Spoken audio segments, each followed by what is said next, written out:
Alright, so I'm here with Hardwood again, and we are casting some Battle for Wesnoth. How you doing today, Hardwood? I'm doing great. Hello, ladies and gentlemen, and welcome to another Hardwood broadcast. And with Malcolm. Yeah. Yeah, my bad. No, it's okay. Reference to Neki, because that's what he says every time. Oh, yeah? Yeah. I've not seen his videos yet, but I have heard they're quite good. I'm gonna have to check that out soon. But what we've got here looks like we've got some Loyalists with Krogen starting as a Javelineer. I actually got this replay from Krogen. He's the server owner of our Discord server, and he sent me this replay because I asked him for some games to co-cast with you, and the other player is Diggy.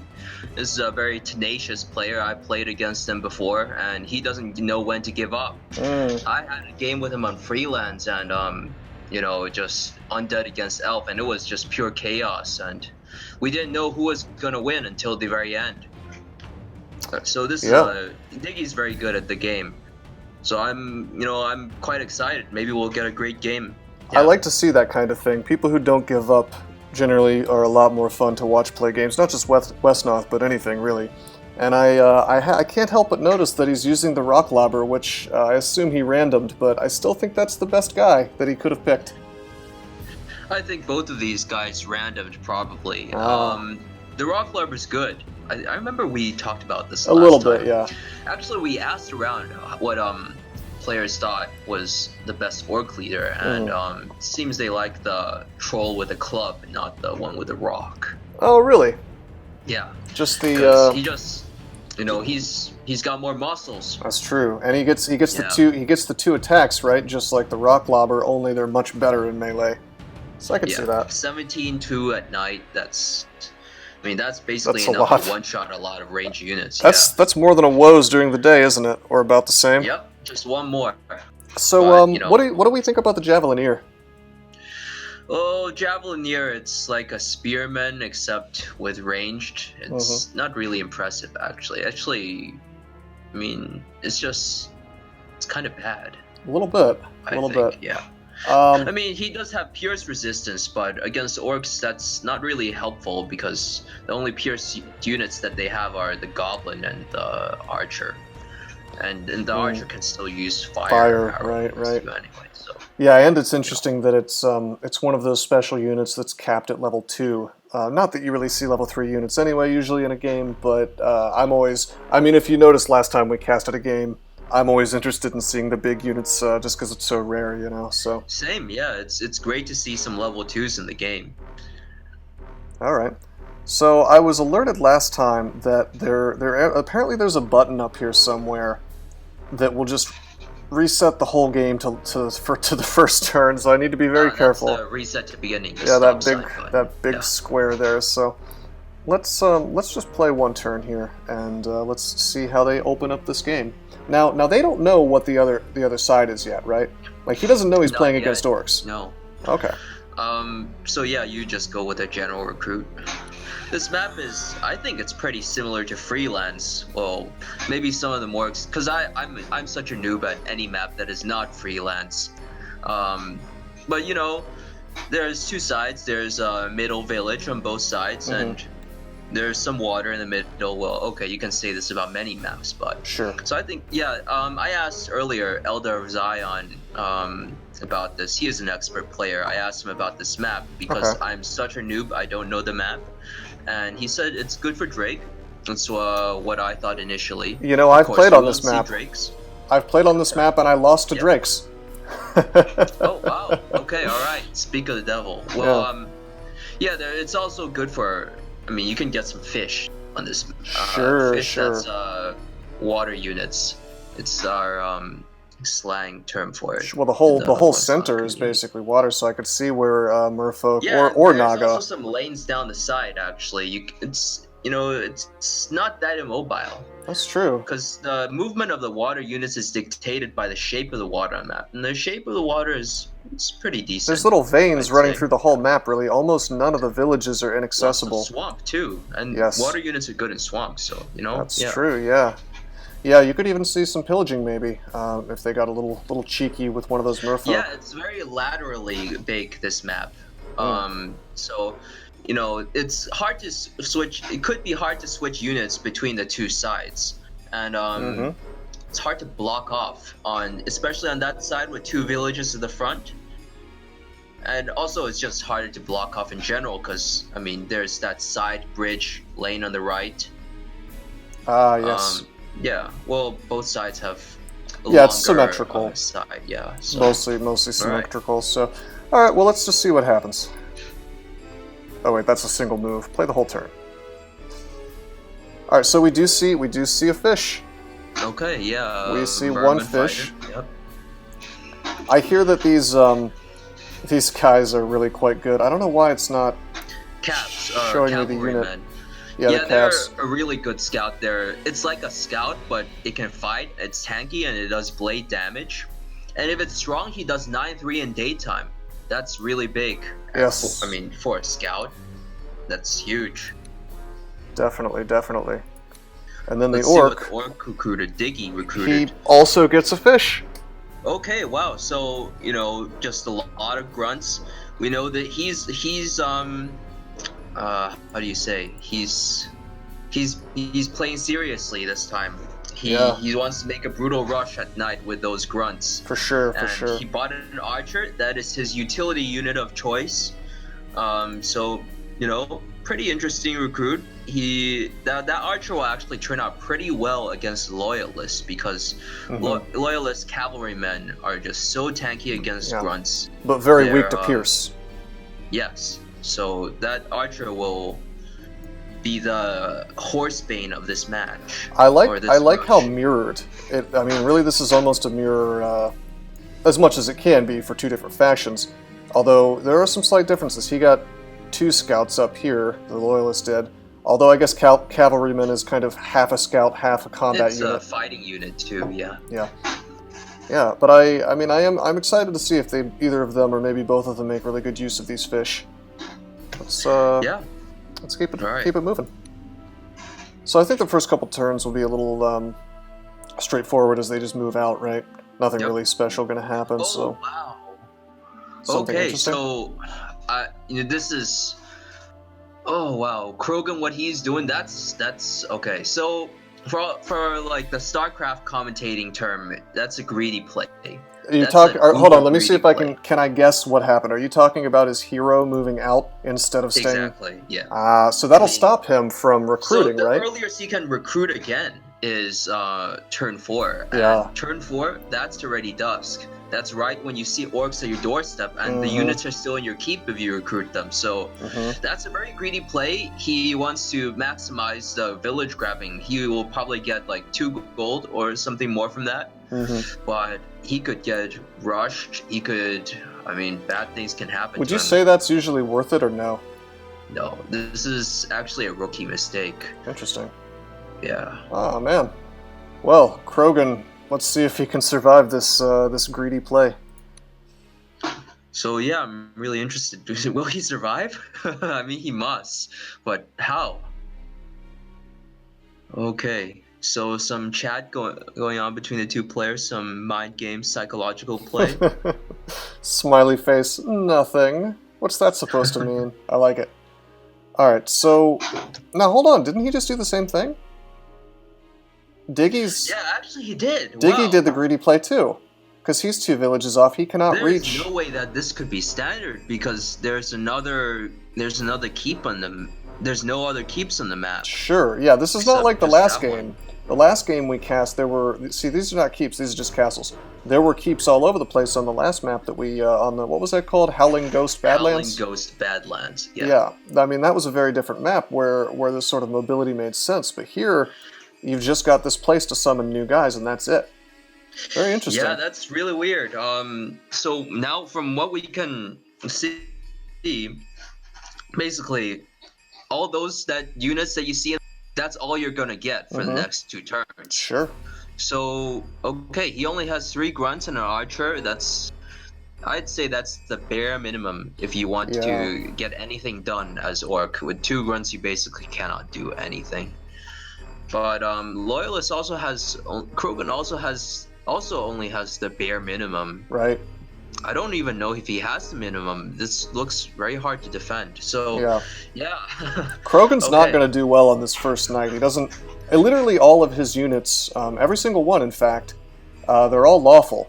So while Loyalist does in fact have what is it, just one unit that's chaotic? There's no chaotic units. I play too much campaign, man. I was thinking of now I'm thinking of Nalga actually with the what do you call it, the footpad. Well, Naga has not just one chaotic unit, it has like half a faction of them. That's true. So yeah, We just call them all outlaws. outlaws. But they're just unemployed evil people. So they're supposed to be the old West folk, basically, right? If you've played any of the campaigns, then people will know what I'm talking about. Yeah. Ah, okay. See, I'm really interested in the backstory to this game, so I've been playing through the campaigns a little bit here and there, or mostly just reading about them. But anyway, I'm excited to see how this first night goes. Wow.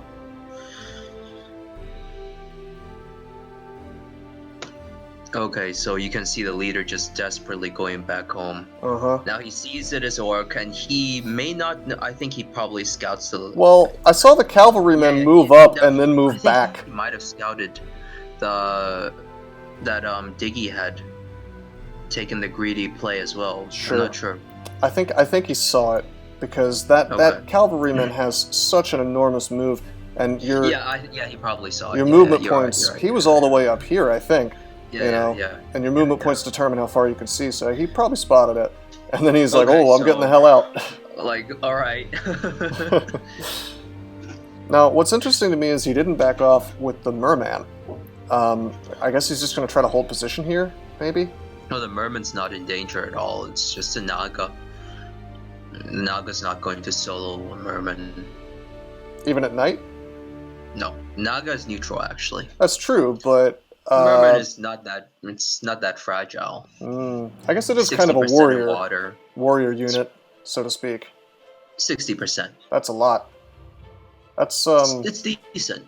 That's pretty good, yeah. I mean, it's the only better one is 70, which not gonna get on that unit. 70 is like you can just dodge everything. Sure. But, okay. Well, we saw that in action with that elvish shaman in the last game. Very outrageous how long they survived.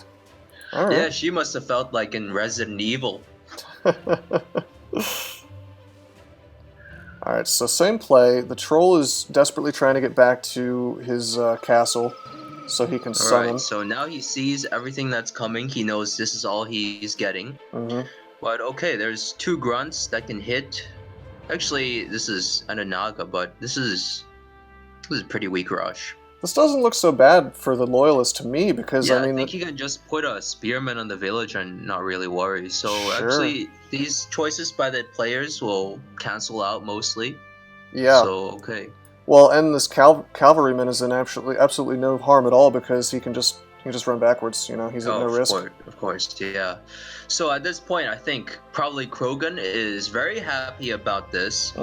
I mean, the best thing that Diggy can do is try for some 2 out of 2 against the spearman. Sure. That's not likely. So he's probably thinking about what to do on the next day, Krogen. What kind of attack he will make on next day to punish Orc. I see. I think so too. Let's see. Orc could still get lucky, I guess, but we see That's 2. That's a 2 out of 2. Orcish luck. The Orc's own luck.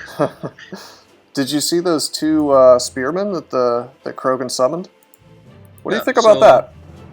I mean, spearmen, that's what you need, right? That he's getting them very late, but also there's not many units to attack from Diggy, so should be fine. And the spearmen are just useful in attacking and defending. It's your stock unit. I guess versus Orc, you really don't have to focus much on your attack type, and you really just want to get the best unit because everything has 0%, right? Their defenses are all flat. Okay, so like what people say about Loyalists is at daytime when it's Loyalists time of day because they are lawful, it's just a clicker game. You just click everywhere and you kill everything and everything just you win the game. Sure.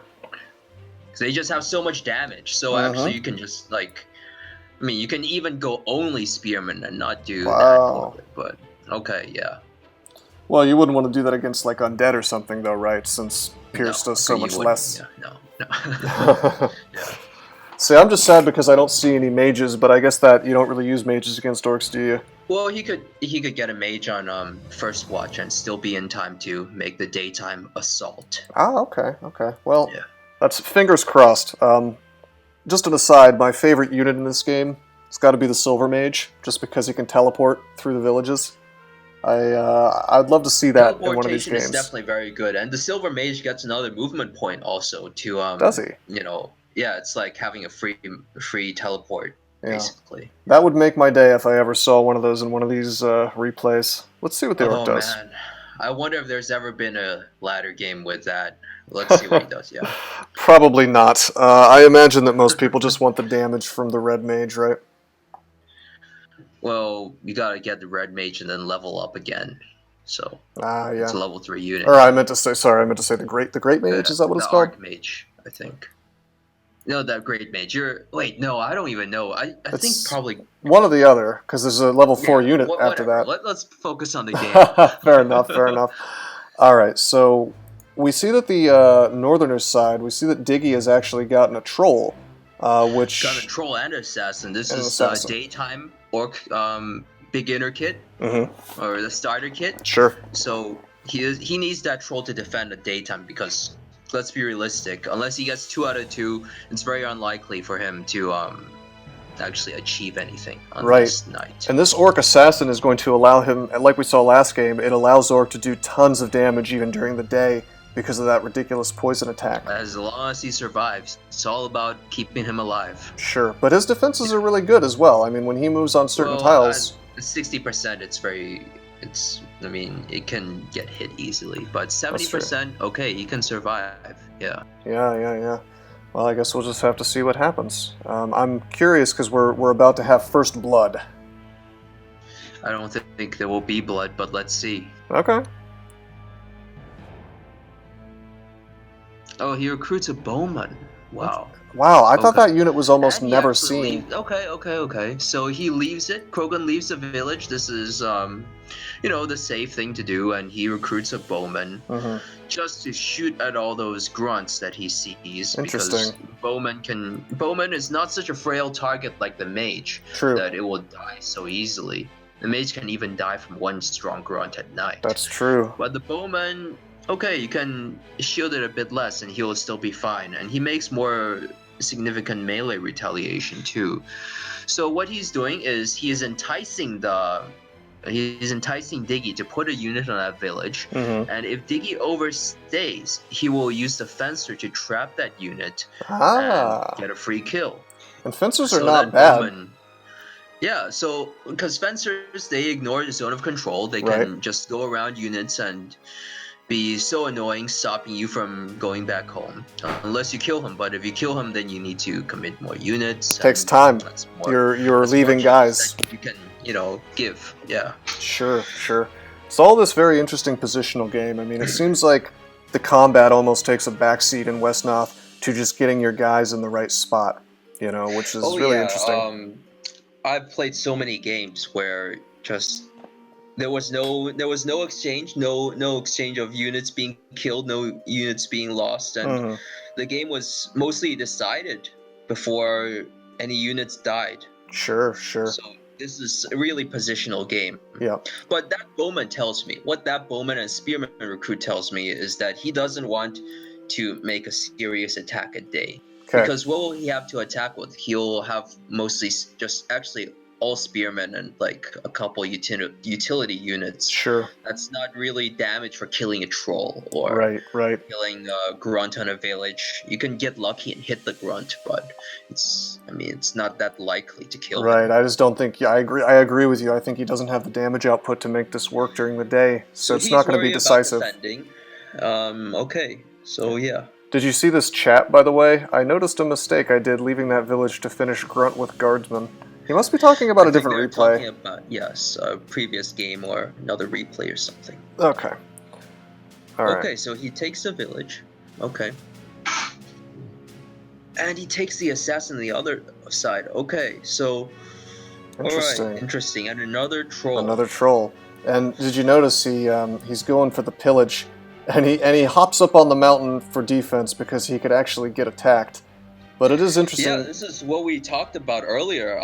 The sides are so open, so a unit like the Wolf Rider can easily just run past and threaten so many villages. How many villages is he threatening? 1, 2, 3, 4, 5. Sure. He's threatening 3 villages at the same time. Yeah, and the only thing that can... one Wolf Rider, for 17 gold, he is basically either going to get a village or keep 3 units on lockdown. Right. Although he could attack. Krogen could attack with both the spearmen and the cavalrymen. Although I don't think there's not even possible. Even if they hit with all of their attacks, it wouldn't kill the Wolf Rider. They can. Can you see the assassin? How far he is from the village? Where is the assassin? This guy down here? A bit down there. Yeah.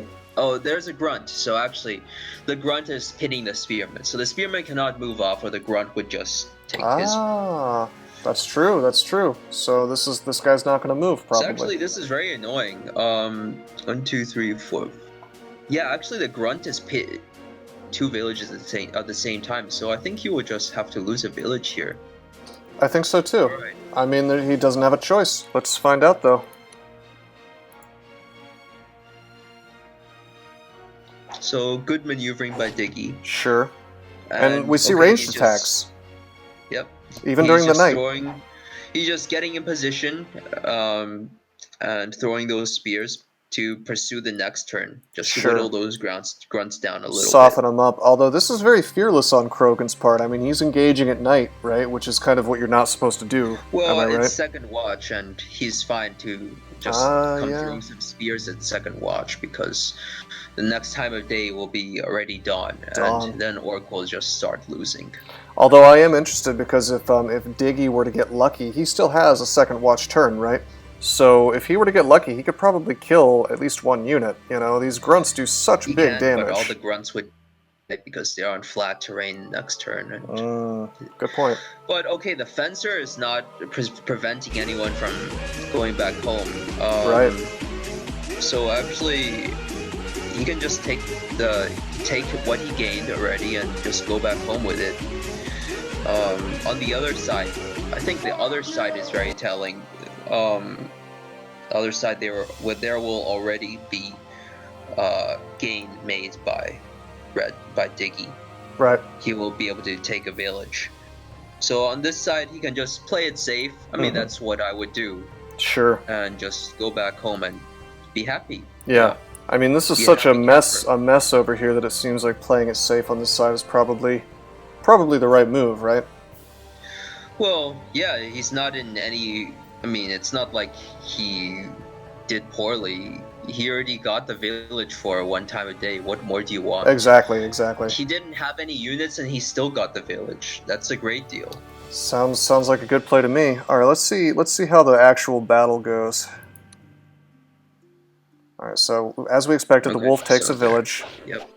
We see fish on fish action, and wow. Boy, fighting. The Naga actually did some work. Okay. So he's just trading against the merman. Interesting. Because the Naga cannot be attacked. Okay, so quite good play. Right. You can see the merman was on 50%, I think. He is on 50% deep water, because he is in deep water.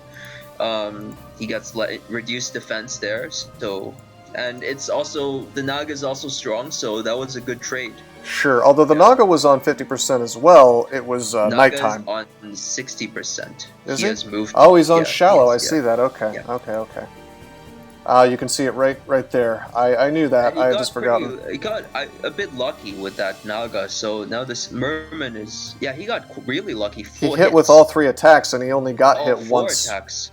All 4, I meant to say, Naga's yes. 4, yeah. So yes. that merman is very injured now. So yeah, but he'll probably just back off. Side, I don't think Krogen can really do anything now. No, certainly he can maybe come and try to hit on the exposed grunt from 3 hexes. But maybe so. Grunt is resilient. It probably won't die at dawn, at least. Sure, so. And we kind of talked about how this force is a little bit imposing, but not really in an offensive way. you know? Yeah, definitely.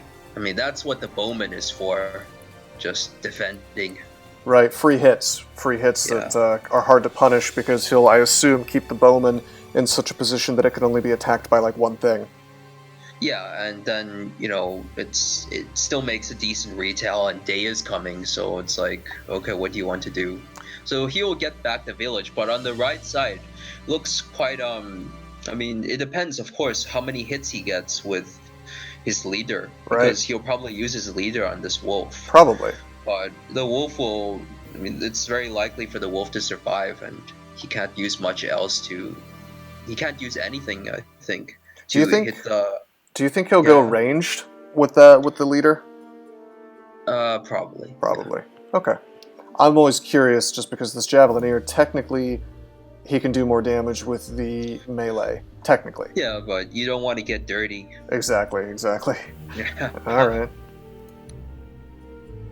So the bowman actually moves up and goes for it. Okay, yeah, well, not that many hits. Sure. Okay, so just some free damage. Alright. Bowman looks very fragile to me now, though. He could be hit by 2 separate grunts. Oh, it's fine. During It's dawn, though. already dawn. Even if you kill the bowman with full hits, the army will just kill you next turn. So. That's true. So Although it's it's almost free to attack the bowman. I mean, correct me if I'm wrong. The bowman really has a very bad melee attack, right? So you are wrong, because the next turn he would have grunts on flat terrain, and those grunts would just die. See, I have this big problem where I discount how bad 40% actually is, which I guess it is quite it's not bad. that bad, actually. Drakes are very happy to have 40% already. Sure, So maybe in that way you should check your loyalist privilege. All right, I'll try that. I'll try to do that in the future, my friend. I bet this mountain's going to get some play. He's going to have a unit on this. The mountain looks quite nice, actually. To put a troll in the mountain, the troll is basically immortal. Yeah, healing 60%, 8. And he has so many resistances. And he's healing 8 every turn. He's resilient, strong, resilient. He is the beefiest troll you could ask for. Yeah. So yeah, I mean, he might not though, because I mean, he only had in the end what he doesn't have any to back up the troll with. He doesn't have an assassin. If he had an assassin, he could try poisoning units to make use of the troll's survivability. Right, but his assassin is over here, and kind of a useless unit right now. It can't reach anything. Yeah, I'm not sure what he tried to accomplish by moving the assassin on this side. Maybe threaten a village, but of course, assassin is not what you want to threaten. Not at all. There's just not enough movement. That grunt is already doing his job. So yeah. Interesting choices. And here's what I really want to know, and I guess we'll find out right now. Is Diggy going to have the courage to actually try to finish off this merman? I'm going to say no. That would be a poor try, because it's 60%. It's unlikely to get the kill, and even if you do get the kill, the Naka will die. That's true. I mean, most likely he would just kill a Naka. Probably. All right. Well, let's see. So that was interesting. Okay, getting some scouting information. Just scouting, and then going back. And he says, "I see." So he does place. He forgot the cav. Krogen forgot to move his cav. That's okay. Yeah, I was wondering why he didn't move the cav to get some more damage. But okay, he forgot. It even says forgot the cav. Yeah. You know what's interesting though is that he does put that he puts a troll here. Yeah, okay. But then he backs off with everything else. So is this just like a sacrificial lamb? He has an assassin. We did not see that he recruited an assassin. Did he now? That's a second assassin. You're right. Right I still here. wouldn't have put the troll in the front. I mean, it's basically just a punching bag now. Yeah, it's not even a fearless troll. It's just 6-2 a day. So he's just meat. The mushrooms. He can take the forest and just try to hit. Maybe he will get it. Maybe he won't. Maybe. I mean, on 60%, he may very well survive this onslaught. And that grunt is also in a bit of trouble, too. I'd say so. The grunt behind him, so... 25 hit points. That's not a lot. Yeah, he was wounded before, and I think he got blocked by the terrain, so... Yes, I think so. Farthest he could get. So if I was Krogen, I'd probably just ignore this whelp, and maybe just try to take out this grunt, Well, you could try with some unit like a spearman on the grunt from the flat hex. Mm-hmm. See how many hits you get, and then either finish him, or if you got no hits, and you can start working on the whelp, Sure. maybe from the forest hex, and then see how much you do. Yeah. You know, I just realized something. This troll, I feel super confident that he's going to survive, and here's my reasoning.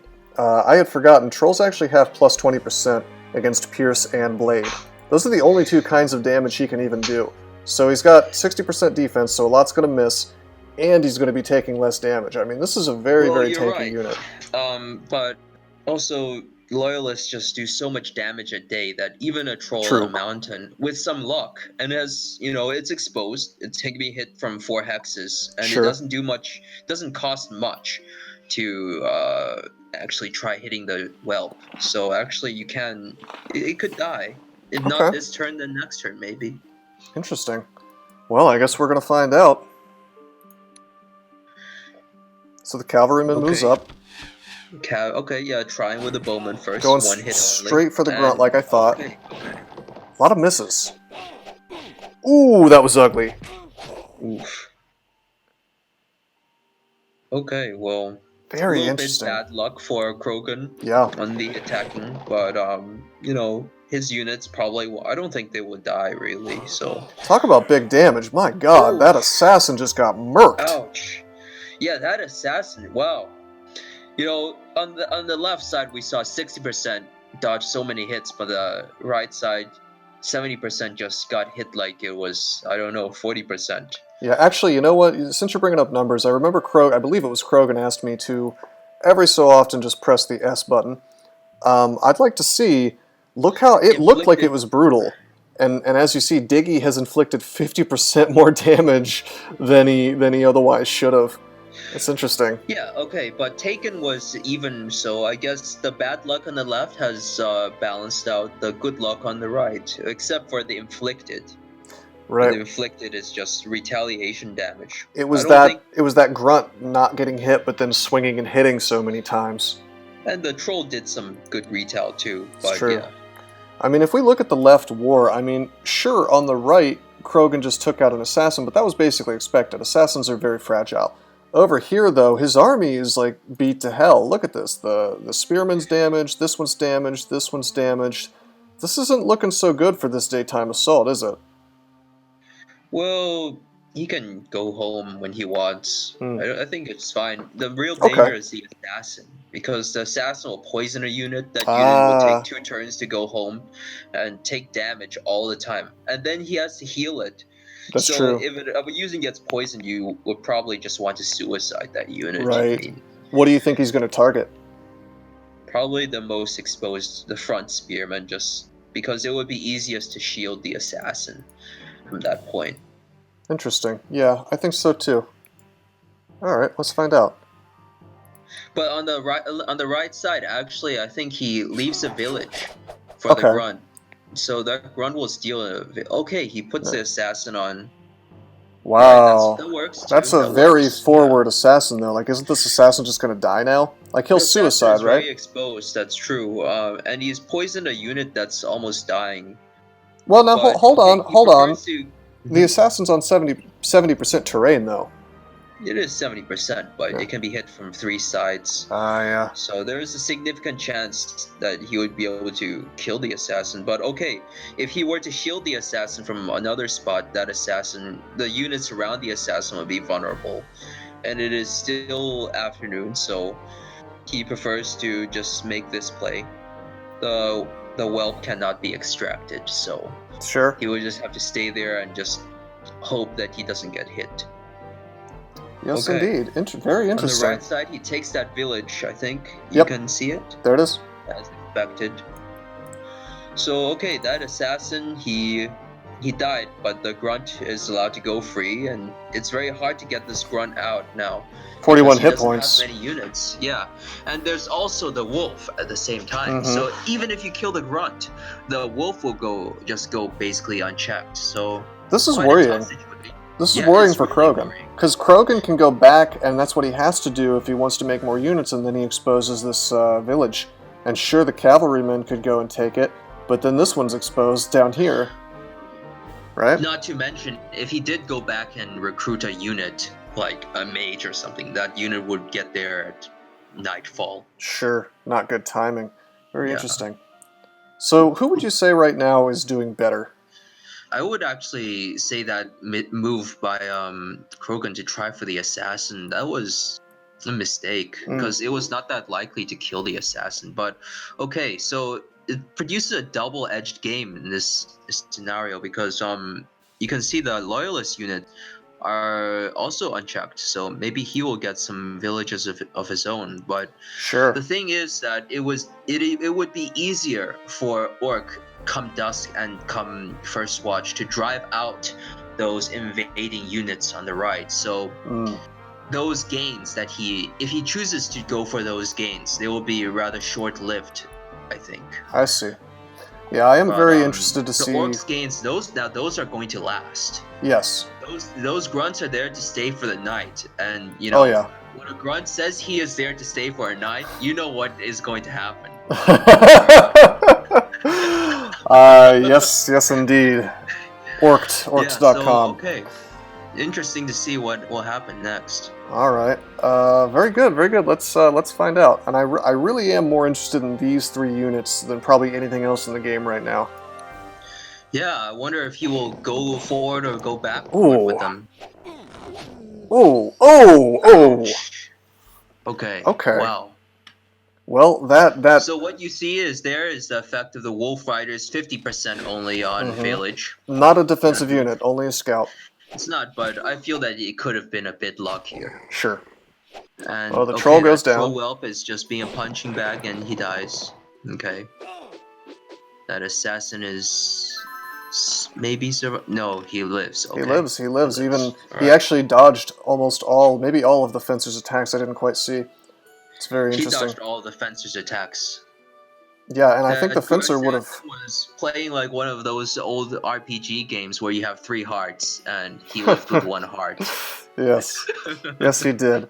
Now this orc, like you said, is going to stick around, but the Wolf Rider's gone. However, Wolf Rider's dead, but it takes another unit to capture the village. Right. Yeah. So this is still giving resources. Not actually, a ton. He could even take the middle village with the grunt, and then there would be a danger of him blocking the keep off. That's true, and which would be really hazardous for the for Krogen, because if his keep is blocked off and he cannot recruit units for at least 1 more turn, then maybe he will get overrun.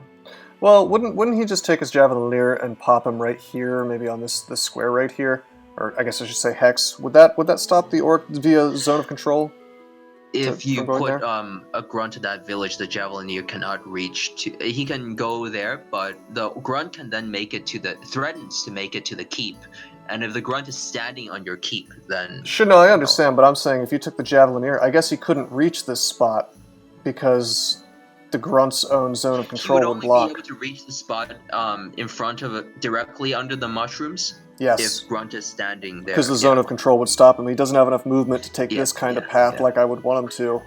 That's just way too much. You have to consider if the Grunt takes the village, then there are 3 villages of reds that have red flags on the right side, and he would need 2 units at least to capture the villages, or I mean, it doesn't mean anything that there has no units. So even though the Wolf Rider went down, this is still very dangerous for Krogen. Yeah, this stuff on the right side, I mean, if this is really dangerous for him. That 1 grunt and that situation that he has. Yeah. And he took his units in the front, I think. Yeah, what did he do? He went right into their territory. I guess you could call this pillaging. It will be very hard to do anything about that grunt now, but those units, they will have to go home pretty soon, because there are 2 orcish grunts, and he pillages with a merman as well. Okay, it's some economic damage, but how much will it really be? Right. Well, he can't make use of... Well, also, these units will dodge the attacks, though. Yeah. But the economic damage, it's he can't make very good use of it if he ends up getting blocked out of his keep, Like, that's quite a slowdown. No, of course not. Yeah, that's really dangerous. Yeah, I'm curious to see how that goes, because like you said, you can't get a rooted grunt out of a village very easily. It's very hard at dusk and night. Basically impossible. Alright, let's pass turn and see. Okay, that was As long as he greedy. lives, he will poison something again. Okay. Oh, oh, wow. Ooh, wow. Okay, he's really trying to... Okay, alright. He's fighting in Shooting the with the archer. afternoon right now. Oh, he takes the other village. Okay, so... Yes, he does. Alright. That's curious. So Krogen will make it back to his keep after all. That was a lot of fighting during the afternoon. I mean, that was very interesting. He really wanted this Yeah, merman gone.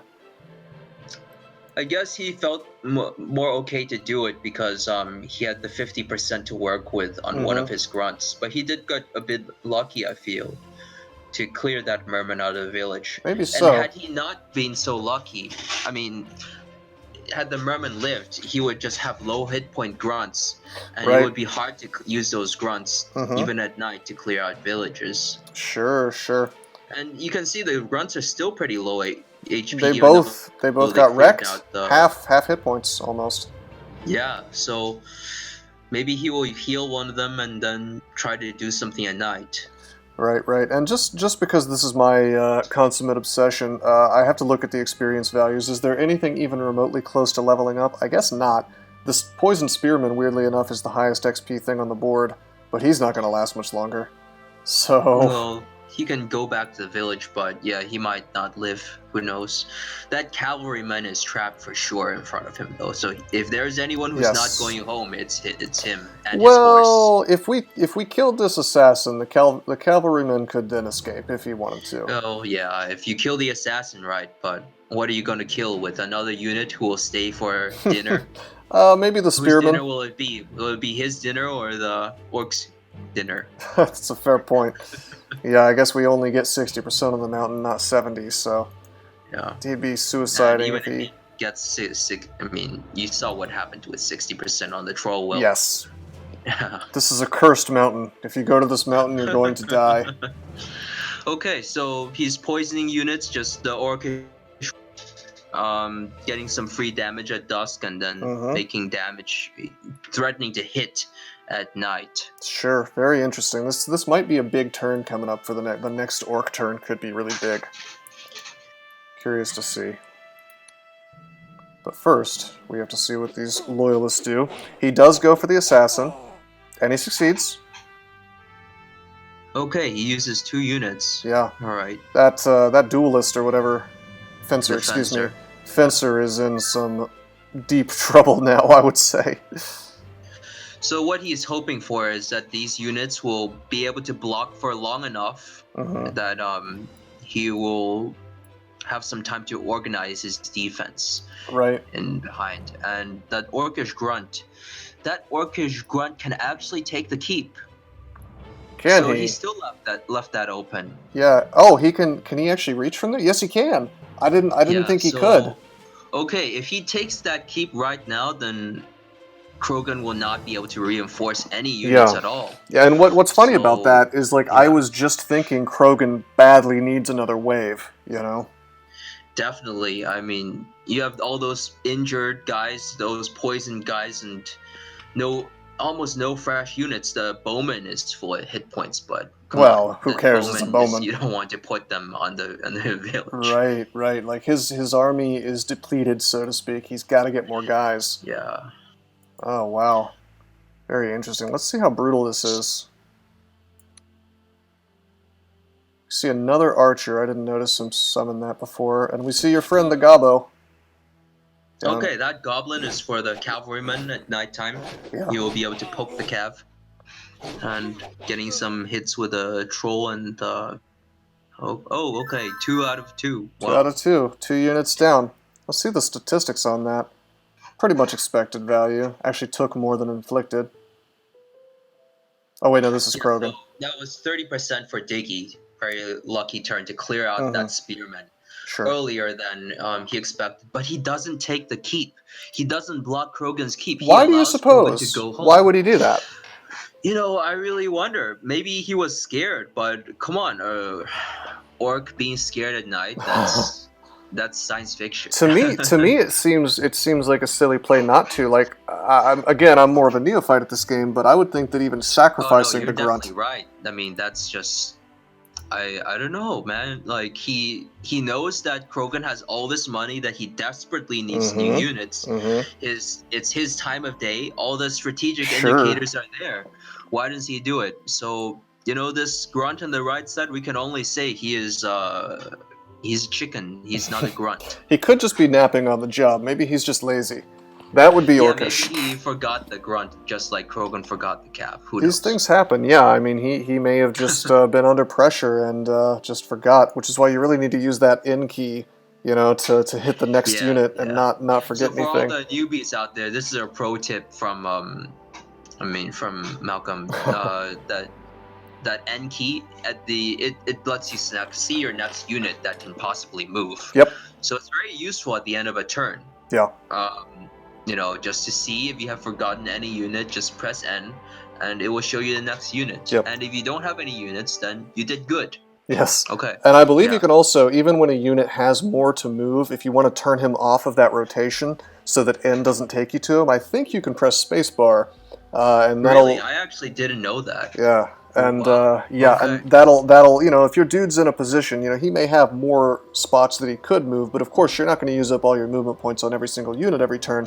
If he's in the perfect spot, just take him out of that rotation, and then you won't forget stuff. And That's pretty good, yeah. Yeah, this Nice. is very bad to have forgotten this, or maybe it was a real tactical choice. Maybe he just wants to remain a thorn in. Well, that spearman is coming home now. He sees a grunt and is pretty awkward because I'm supposed to be there, not you. Right. But okay.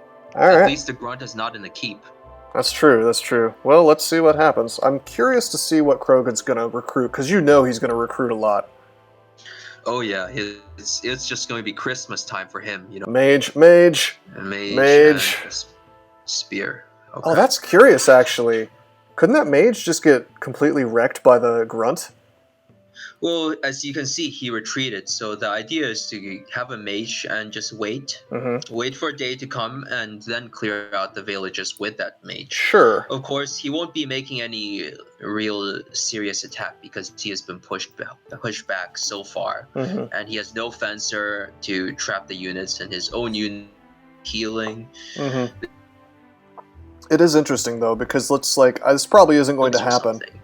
This probably isn't going to happen, but look at this. The grunt could walk right up here and swing. He could. Do you think he will? But he wouldn't kill the mage because the grunt is not strong. Oh, so he can't kill it. Ah, he's only quick and resilient. He doesn't have the strong trait. I missed that. But that grunt, I mean, it would just be better for him to stay in the village. I agree. Enjoy his nice... Yeah. It's a swamp summer home is what it is. Yeah. All right. What do you think about this stuff happening on the left? Well, as you can see, the units have been cleaned up, maybe with a bit of luck from Diggy, but the village that's his for the taking. And he can you mouse over the grunt in the front? This guy right here? See what he can reach. Yeah. So actually, he can get some free hits with a grunt, but that's it. Nothing major. Well, against a cavalryman, though. Well, the cav doesn't make much retail at night. It's true. A durable punching bag, but it's still a punching bag. Yeah. But he won't kill it because this guy is resistant to blade. So he actually cannot, even if he got hit with both attacks. The grunt would make 9-2 at night, and cavalryman has 23 hit points. So even if he gets lucky, he won't be able to do. But okay, it's damage, it's free damage, that's good. Sure. So he can just take the village and posture really aggressively. Sure. See what happens, yeah. I'm also curious if he gets some more play out of this Naga, because this has been a very, very lucky Naga so far. So I suspect he's going to at least swing on this Spearman with the Naga. He could do. Naga's wounded though, so it might be a little bit dangerous to risk the retail. Can you see if the Spearman is strong? The Spearman is in fact strong.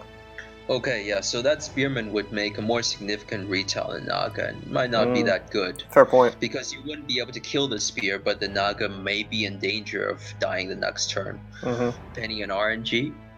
Yeah, we may see a defensive war developing. The only spoiler that I have for this replay is that I believe it's something like 40-some turns long. So I suspect people are going to go defensive on this.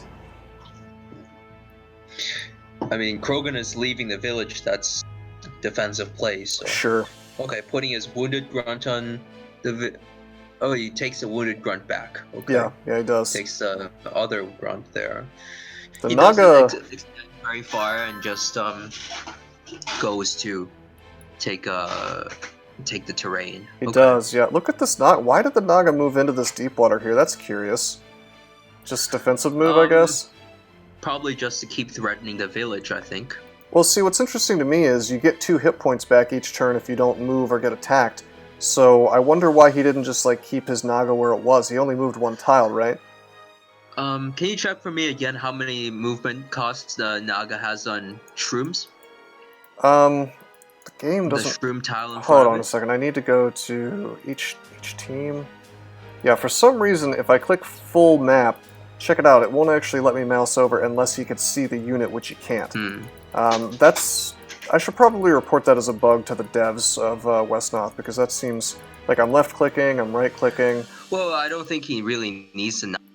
Well, maybe he's there to have the Naga threaten to Zoc the Spearman on next turn.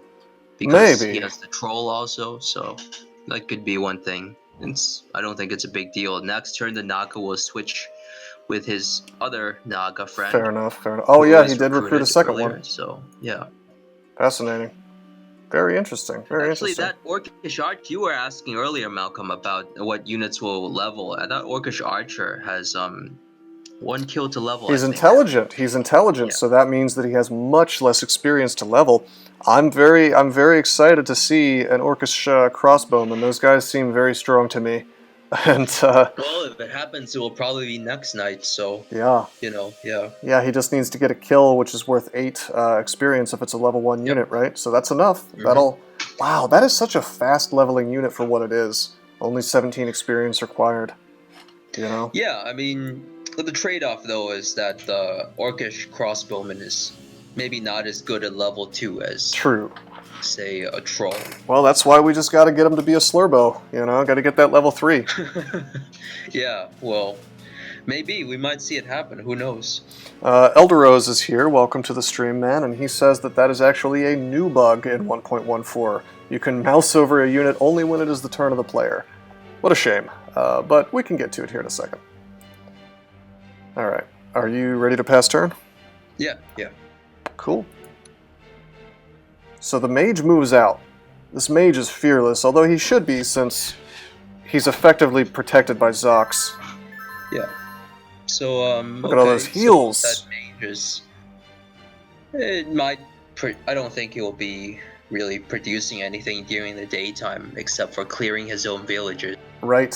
So I'm interested in the fact that he's using the mage to take villages instead of trying to pound out damage on this grunt. But I guess he's trying to avoid dying. If you tried to hit the grunt now, the mage would just get hurt, and then you couldn't use it again. So True. Yeah.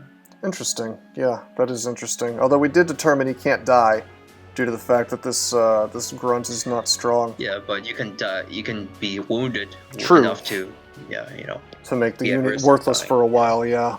Interesting. So this is, it looks like Krogen's sort of on the back foot, but at the same time, he's putting up a hearty defense, Yeah, I mean, this is basically what you do when you acknowledge that you can't hold the village. You need to just retreat and save your units. Well, this is lot. Actually, that spearman is a bit exposed, so we might see a try on that spearman's life. Which one? The spearman is on flat terrain next to the bowman. Next to the spearman is on flat terrain, and he can be hit from 3 sides. One of which is hill hex. So actually, he has a good chance of dying. He's even quick, intelligent. Of course, there are more loyalist units behind, but it might not trap the Orcish army. Sure. This seems like the logical choice, though. The spearman seems like the logical choice to attack here. I mean, look at how much material we've got here, and honestly, he may be able to very easily get a kill with this archer, Soften it up with grunts, kill with archer, half crossbow right there. Seems nice. Yeah, I mean, that's the level 2 potential right there. It's a big danger. Sure, and he could even this is very interesting. He could very easily threaten the bowman too, although he's going to have less material to do that with. Well, it depends how many units he takes to kill the spearman. If he takes only 2 hexes and he leaves the hill hex open, then he would have 2 hexes at least to hit the bowman from. Yeah. So yeah. there could also be an attempt in the bowman's life. Sure, I gotta see what happens here. This is going to be a big turn. He might go home though. He's going home. He's going home. He's all right. Oh, he takes the safe play. Both players playing very safe in this game. Yeah. No big risk being taken. So boo! I wanted to see the big play. This makes sense though. I can respect the tactics even if I wanted to see some more blood. This grunt looks sad. Yeah, well, he did his job. I mean, how many villages did he capture and for how long? Quite a lot. He did a very good job already. Yeah, this is the same guy. This is the same guy we thought would take the keep. He's been around for a while. Yeah, he could have done a better job, but that'll do. That'll do, Grunt. That'll do. All right. So you think we're going to see a few more turns of them just kind of consolidating, or is Krogen going to actually go for the offense? There's no real attack potential, and he still needs to clear his own village. Okay, maybe we'll push through these turns a little faster then, just until we see some real fights developing. I see a lot of positioning, some pot shots at this troll. Okay, units going forward. Okay, getting some luck with a bowman actually. Okay. Shoot that grunt, that troll. Yeah, that grunt got pretty decent RNG there. He got hit by the mage, which is expected, but then he just dodged most else, yeah. Dodged all the other stuff. Else actually, yeah, well, and not even. He takes a spearman on the other side because I'm not sure what he wants to do with a spearman. Maybe hold another village with it or something. But that spearman could have been used at least to range the grunt or melee. I think melee would be fine. Yeah. Sure. Melee would be fine. How curious. How curious that he didn't use that. Okay. But I see this war over here is developing. I don't think this whelp is going to go down. He's just too much healing, man. Too many hit points, too much healing. Well, it's hard for him to get back home to, a really safe position. But he does have some terrain, and Loyalists, Krogen doesn't have that many units to hit heavily with again. So it might end up being a similar situation. Yeah, what would you say Krogen should be using in terms, like, you keep saying he doesn't have much offensive power. Is there something he should be doing differently? Should he have, like, horsemen or something? Well, as you can see, he had a bowman and not a mage. The mage had to be on the other side though, to clear out the village, because otherwise you're never going to get that grunt out. It's going to be so annoying. Yeah, what do you think this misclick is that Krogen's talking about? He says great misclick, and Diggy says it's great for me. Maybe the spearman earlier? Yeah, maybe. That would probably be it. Alright. Okay, alright. He goes to the mountain with the troll, as expected. Yeah. Oh, he swings on the mage.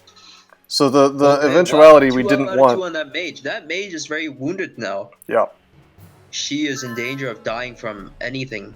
But I think she's going to swing anyway, I think that she's going to try to get the damage on the grunt and finish him off, because he's got to kill this grunt. It would be safe to try with the other units first, see how many hits they do, and then if it's in a good killing range for the mage, then you can try with the mage. Yeah. But if you miss everything else, then of course there's no point in hitting with the mage. It's a good point. It's a mage for a grunt at that point. Right. Okay.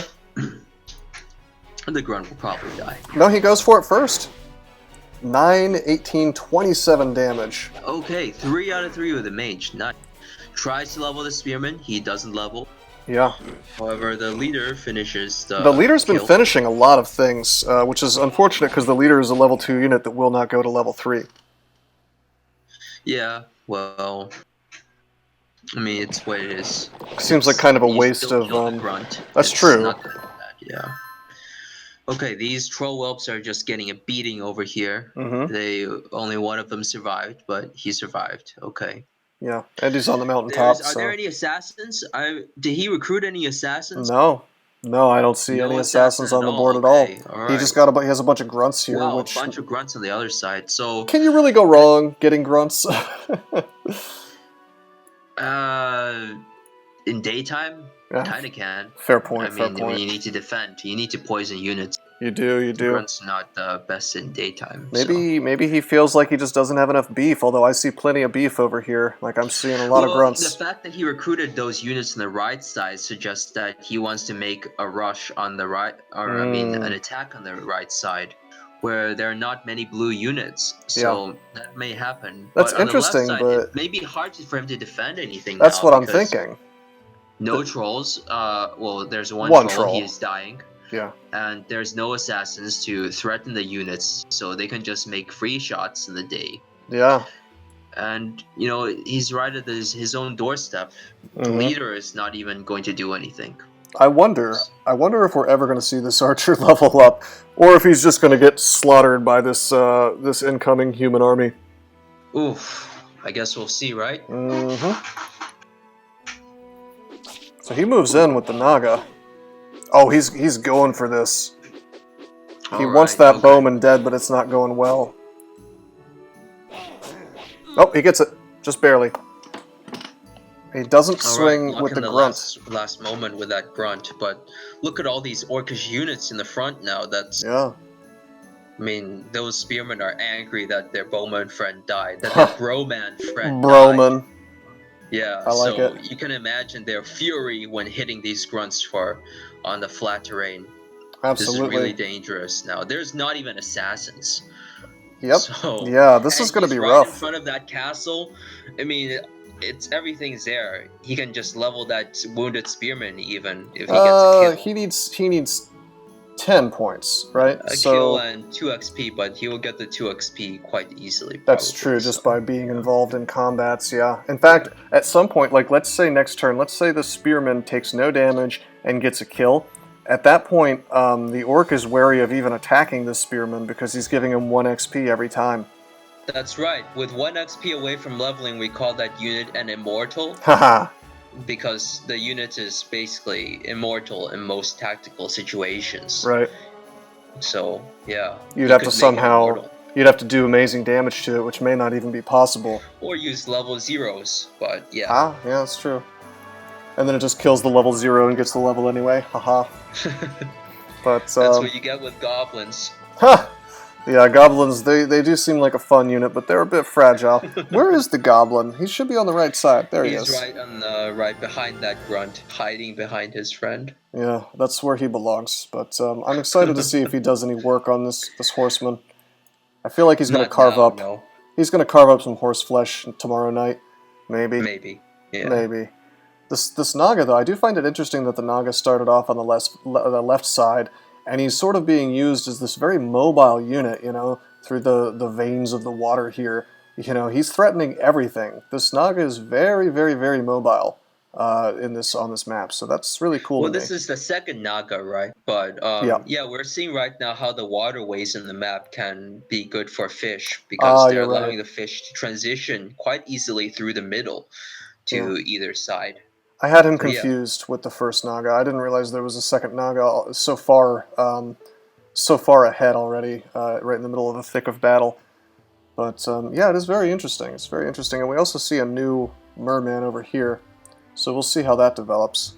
But this is the merman is probably for the village, just to hold the middle and I think so. Also have some mobility. Also, this right side, honestly, like forget the left side. This is going to be a quagmire for a while, but this right side is looking scary for Krogen. You know, like there's a lot of guys coming to get him. You know? I mean, if he doesn't die on the left side catastrophically, if Krogen doesn't die, which I mean, he has very good chances of killing Diggy's army actually. Then he can take units back and have something to defend on the right side. Sure. I'm curious to see. I guess it would depend on the left what happens now. What do you think Krogen's going to recruit? Surely he's going to recruit next turn, right? Oh, he'll probably just get a bunch of spearmen because he sees everything that's coming. Use spearmen on those villages on that mountain to defend against this for sure. Yeah, you know what's also cool? I just realized under the statistics panel we can see exactly how many things he's recruited. 7 yeah, that's spearmen. pretty nice. Yeah, I mean that's expected. 7 Yeah. spearmen, 2 water spears. Yeah. All right, Yeah. let's see what happens next. Okay, so he's attacking. Ooh. 1 out of 3. Okay. Oof. 2. Okay. So actually, Krogen getting a bit of unluckiness. That is a But very ballsy move. This oof. experienced Wow. spearman's gonna die. Yeah. Okay. I think that was I a mean, misplay. I think control that whelp was on 50%. It was quite dangerous. yeah. And even if he had killed the whelp, he would still need 2 Yep. experience. I'm not sure it was a good move by him. Yeah. It may even have been a bad move, but as you can see, there are no assassins. Right. So even though all these units are exposed, Mhm. there's nothing to truly threaten them. During the Okay, he'll day. kill the spearman, maybe with a naga, but the other units, they can be fine. This Yeah. is so unfortunate, though. This guy is so close to leveling. The thing that I think was the misplay was not putting him here. It was doing it, so late, like without actually. I don't think Yeah. he even attacked the whelp first with as much stuff as he could have. But He had hit the whelp with 2 calves, but I mean, reason why you hit the whelp with calves is because calves resist impact damage so much they were resisted by 40%. Right. So I mean, at that point, it's basically free damage. But But why didn't he finish the okay, grunt with this guy instead? That seems more likely considering where the grunt was standing. yes, I was actually wondering about that as well. I'm not sure. Very, very curious play. Maybe he was really hoping to kill the whelp. I don't know. Yeah, maybe. I mean, I think he just kind of YOLO'd it. The spear would die anyway if you kill the whelp. It's Probably. I don't know. Well, now the spearman's gonna die. I mean, like, he would have to be the luckiest spearman in the universe. He's standing on, well, I guess he's on 50% terrain, but still, 9 hit points, he's dead. He's gotta be dead. Yeah, the naga, the 4 archers, dudes. everything is just out to get him now. So In fact, you know what I bet's gonna happen? Here's my prediction. I think that Rigdish, the Orcish archer, is just gonna stroll right up and tear his ass open with his bow. you could, yeah. I mean, you could also try with a naga and then hope to get some damage on the calves with archer. But True. okay, leveling the archer is not bad either. Right. I like level 2 units. Haha, they are nice to have, aren't they? Yeah. Alright, let's see. I just know that I would go for the flashy play that gets to level 2 faster. It might not be bad, yeah.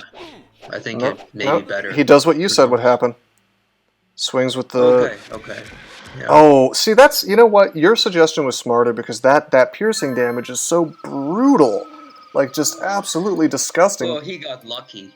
Actually, the piercing damage, it may be piercing, but it doesn't do additional damage against the cav in daytime because the Orcish archer is chaotic, so he only deals 5-3 during the day, and that because of the reduction, it's reduced to I think 4.8. Sounds about right. No, not 4.5. 4.5. Yeah. And that's not enough to benefit from 20% increase in daytime. So, but still, he did good work. The army.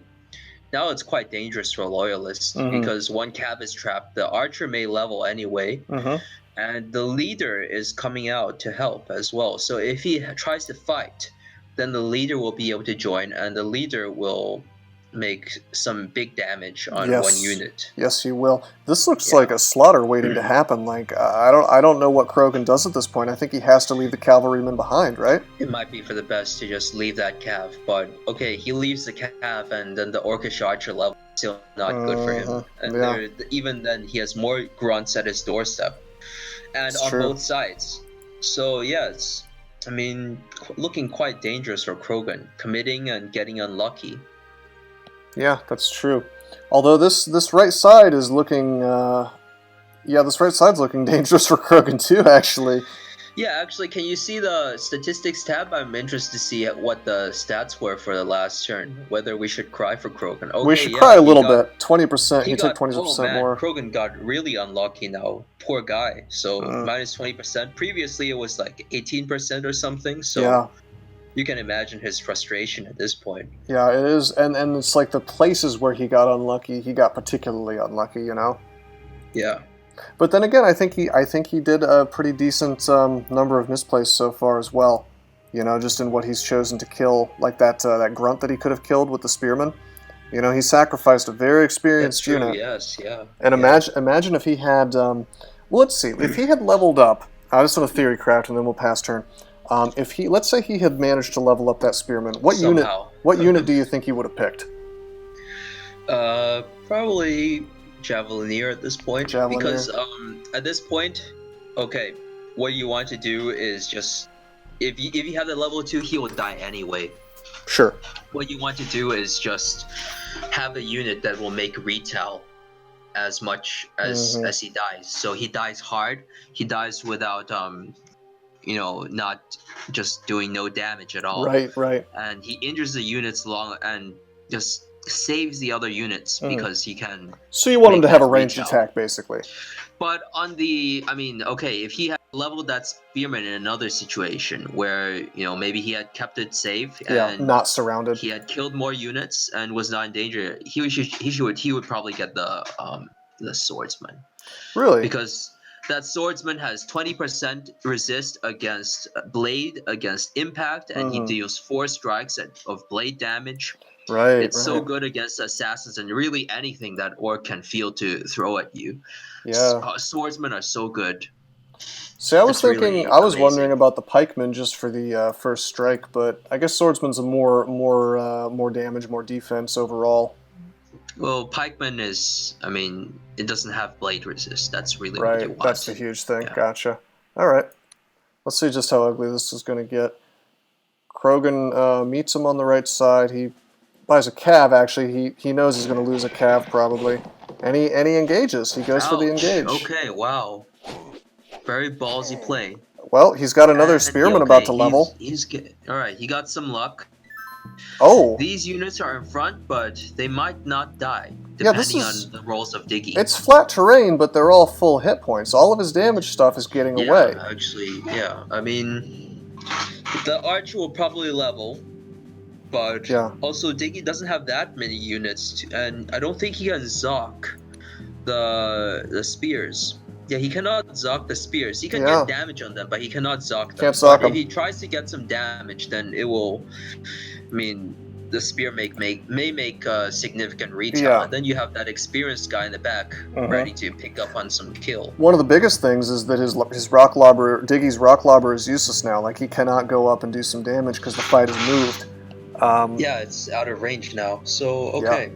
Very interesting. It would have still been better. Imagine if he had an assassin to poison these units while they were fighting the whole time. They would all be green units now, not blue. And this full-scale retreat, really he wouldn't be able to make this stand here safely because they would be poisoned, and he would be in deep doo-doo. Really just very green units, as you say. And these little green bars would be much lower. I do think this cavalryman is going to die, though. So a little bit of maybe some luck for Krogen in the last moment, killing that Zocking grunt. Sure. And we shall see what happens on the right side now is also. This is curious. We basically have a full war on all sides of the map now because this is a lot of units, and so is this down here. We'll see how this night goes. With orcs. Basically, you should rush on the first night. On the second night, you should make a stronger rush. And the third night, you should rush on both sides. And the fourth night, the fifth night, you should cry. See, this is why I know that Northerners are your favorite faction, because you just like to rush at night. I know you.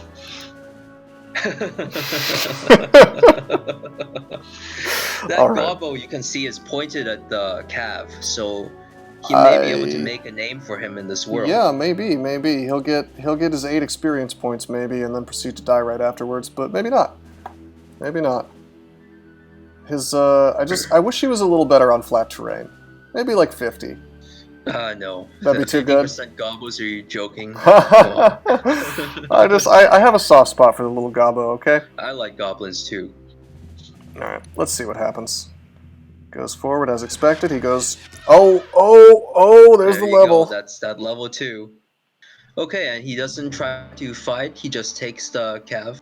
Still good. It's a cav 4. Oh, that mage. Slaughter. She just got hit twice on that orc. On the village, too.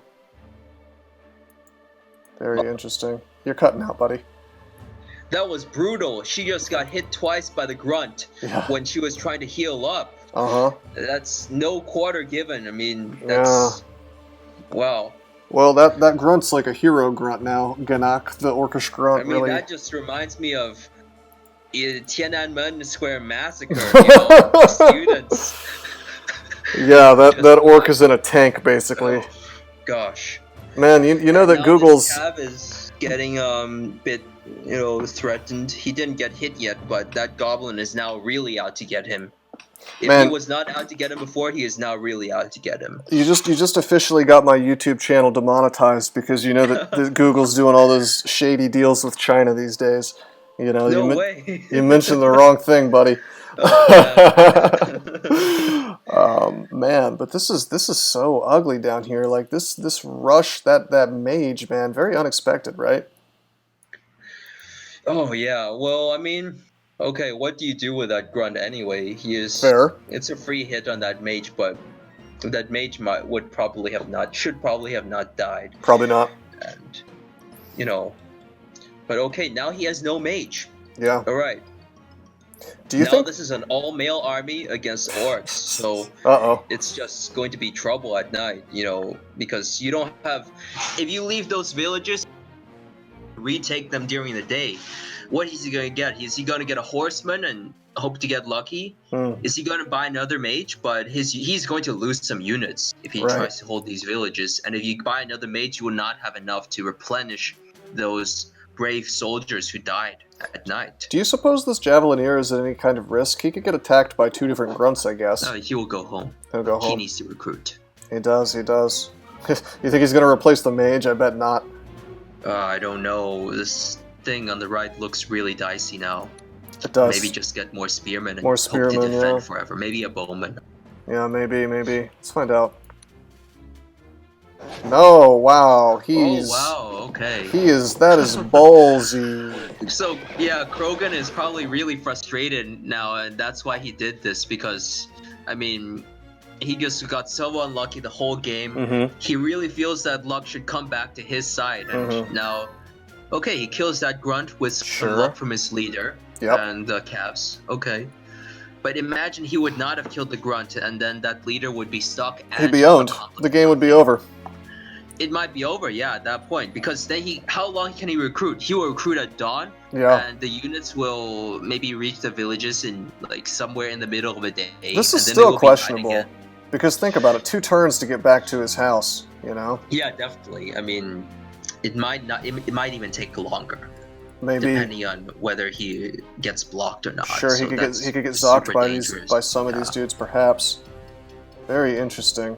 Very interesting. That spearman in the front and that spearman on the left, they're both in danger of dying right now. There's so many grunts out there in the field. Yeah, nighttime grunts, man. Yeah. I see 4 grunt hits, man. That's potentially 6 times 12, or 6 times 11.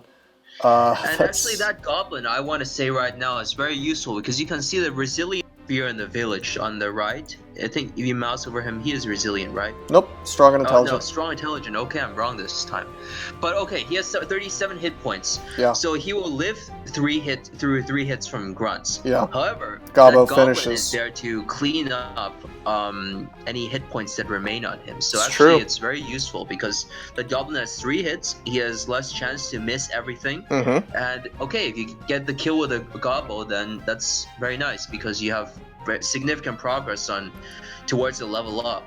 Okay, that's very... just 1 more kill at that point, and Gobbo would be level 2, so yeah. Well, I guess he would be level 1, wouldn't he? He starts at level 0. 1, yeah. He's a sad little Gobbo, but you know what? Underestimated at every turn. He'll be the hero of this war. Let's see. We'll see, yeah. Wow. Another Naga. Okay, so another... I don't know about the another Naga. Yeah, I don't know about that either. See, I don't know, man. It seems to me... Those hits. Okay, one guy... He tried it. It didn't work out. Okay. Fascinating. What a hero so he spearman. was hoping to hit with a Gobbo and then maybe do something else to get the experience in the grunt, but... Okay, he missed. He failed to kill anyway. But on the left side, he's getting lucky. So many hits. Wow. Okay. No. Do we get another kill? Wow. Wow. Okay. Oh. Okay. Wow. These village That luck is units. just swaying forward and backward between these two players like a pendulum right now. Right. Notice how Yeah, this it's Taken is now much lower than it used to be. Wow. Krogen he just dodged a bullet. Look at these spearmen, man. They're like brothers, just like defending forever. Look how surrounded both of them are, but not dead somehow. Oof. Somehow, I mean, those spearmen, they got a lucky charm from their children and their wives at home to not die in the night. So, okay, they lived. We'll see how lucky that charm really is next turn, though. I think it won't be that effective. Right. How about this single solitary merman down here, too? Yeah, random merman. He's in a lot of trouble, I would say, especially since the he can troll. Maybe try to go on some water and do something, but how did he get there? That's very weird. I wasn't paying attention. He just it was like a sort of a Hail Mary pillage, I guess, but on 40% land, yeah. I don't know if this is a good place to stay. I mean, he got it for one turn, but okay, he will leave the village and then he's kind of just stuck in the middle of nowhere next turn. Sure. Although I guess that if he does go up here, you know, he's gonna lure the troll up, and that would not be good for Diggy in terms of getting more units later. So yeah, Diggy needs to reinforce because he has such a dominant position. He's got to push. He's got to push, and he needs more units to do that. He needs to start recruiting assassins. I really feel he should start recruiting assassins and trolls because, okay, maybe he will get some villages. He'll probably get those villages, actually, but he needs to reinforce on both sides. Imagine if even one grunt on each side was just an assassin instead. Like, these guys would be in much, they wouldn't, these spearmen at the very least wouldn't be healing next turn, Well, if it had been an assassin, these spearmen may not have even lived thus far because the assassin would have been poisoning units the whole time. Exactly. I gotta see what happens next. Yeah. So he's just going for it with his hero. Oh wow, such a brave hero. Yeah. Making many hits. Okay. Getting a spearman close to level up. All right. Oh, he's going for it. He got it. He went for swordsman, like you said. Nice. Okay. That's sick. Very good. That's so sick. That's so cool. Finally, we're seeing some level 2 action on both sides. And that swordsman is going to be really nice because there's no assassins around. I keep saying about this, the assassin, but I really think it's important. There's no assassins to poison that level 2. When you see a level 2 as you want to poison him. It's so hard to deal with just grunts. No, you're right. You just want to poison it and leave him to just get slowly poisoned down to low hit points and die. No, you're right. But okay, he might still make a breakthrough. Who knows? There's other units too, and they could easily die. Right. And he's still outnumbered.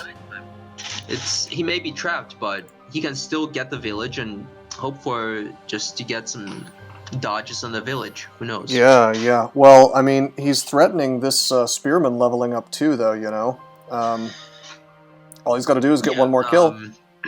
So I would probably try with a high HP grunt, and then see how many hits with a gobble I get on the cav, and then take it from there. Yeah. Well, the Gabo, unfortunately, he's getting zocked, so he can't really... Also, there's this sort of rough terrain in the way. He can't really make it to the injured cavalrymen, so they're kind of forced to just fight this other stuff, Yeah, I mean, he can still poke the other horse. The Javelineer has attacked again with Krogen. Yeah. And he is still, again, too far from the keep. 2 turns away. 2 turns away. That's big. That one hex so close yet so far. So far, yeah. We'll see. Oh, and Brave Merman has elected to stay on that village. He did. So he's in there for good. We'll see how many hits. But no, this is actually smart. Think about this. Like I was saying, if he moves up and attacks, that's another turn he spends. I'm thinking about the Nagas, because the Nagas can still slice him. Both of these, they can't finish him. It may not finish him, but he won't run away. I don't even think if they got all 4 attacks, they would finish him, would they? Yeah, they won't finish him, but he won't run away. So he's committing that merman, and it's true. It's that true. merman will die in the village. I think this is a. I mean, if I was Krogen right now, like my thought would be that this is like a very specific gambit to force the rock lobber to spend another turn screwing around, because I know that I'm doing the same thing. I don't think that Diggy should stay another turn to hit that. I don't merman. either, but I think Krogen wants him. However, Krogen wants him to. He wants him to for sure. Yeah. All right, I gotta see. I gotta see the next turn. Gabo just sort of moves out of the way. Turning around in the last turn. Okay, he finishes and he tries to Oh, the it's a gobble, slaughter. like I said. Oh, wow, that horse just getting cut into horse meat. Okay, so Diggy takes the bait. Oh, wow. And he misses that rock. But, okay, that's not so wise by Diggy. I would have gone for the fists if I was going to attack. And hitting that swordsman is a champion. He is the boss of this gym. And he doesn't die. Although he's quite injured. He's injured. Like, he's making me sad. You know, I'm very surprised he didn't try to hit the... he didn't try to finish the cav with the troll whelp, because he could have. This guy? Was one hit from dying, and the troll whelp could level also. And even Zoc the spearman. Okay, maybe you will kill the troll whelp, but I mean, it's not that easy to kill him. He would need 2 units to kill him. What's this about the troll whelp leveling? Oh, you mean like afterwards? Yeah. Afterwards, yeah. It's a very nice unit to level. Sure. Oh, I mean, it's probably the best unit to. Isn't that like the best level 2 that Orc really? I mean, I guess we talked about this at the beginning. What's the best leader for Orc? And the more I think about it, that big club troll. I mean, it's all situational, but I would definitely like a level 2 troll. Well, it's a level 2 that also is regenerating 8 hit points per turn. I mean, how can you be sad about that? Yeah. It's the Orcish woes. He takes the village, just maintains a safe position. With such a good unit too. One grunt, and that grunt may die. Oh, you mean over here? All the loyalist units are so wounded. And if they kill the grunt, they will be revenge next turn. You know, daytime's coming, but Krogen really cannot project force anymore. He just doesn't have the material. Yeah, I'm really curious how he survived the rest of these 25 turns, Krogen. Me too. I mean, he must get very lucky, you know.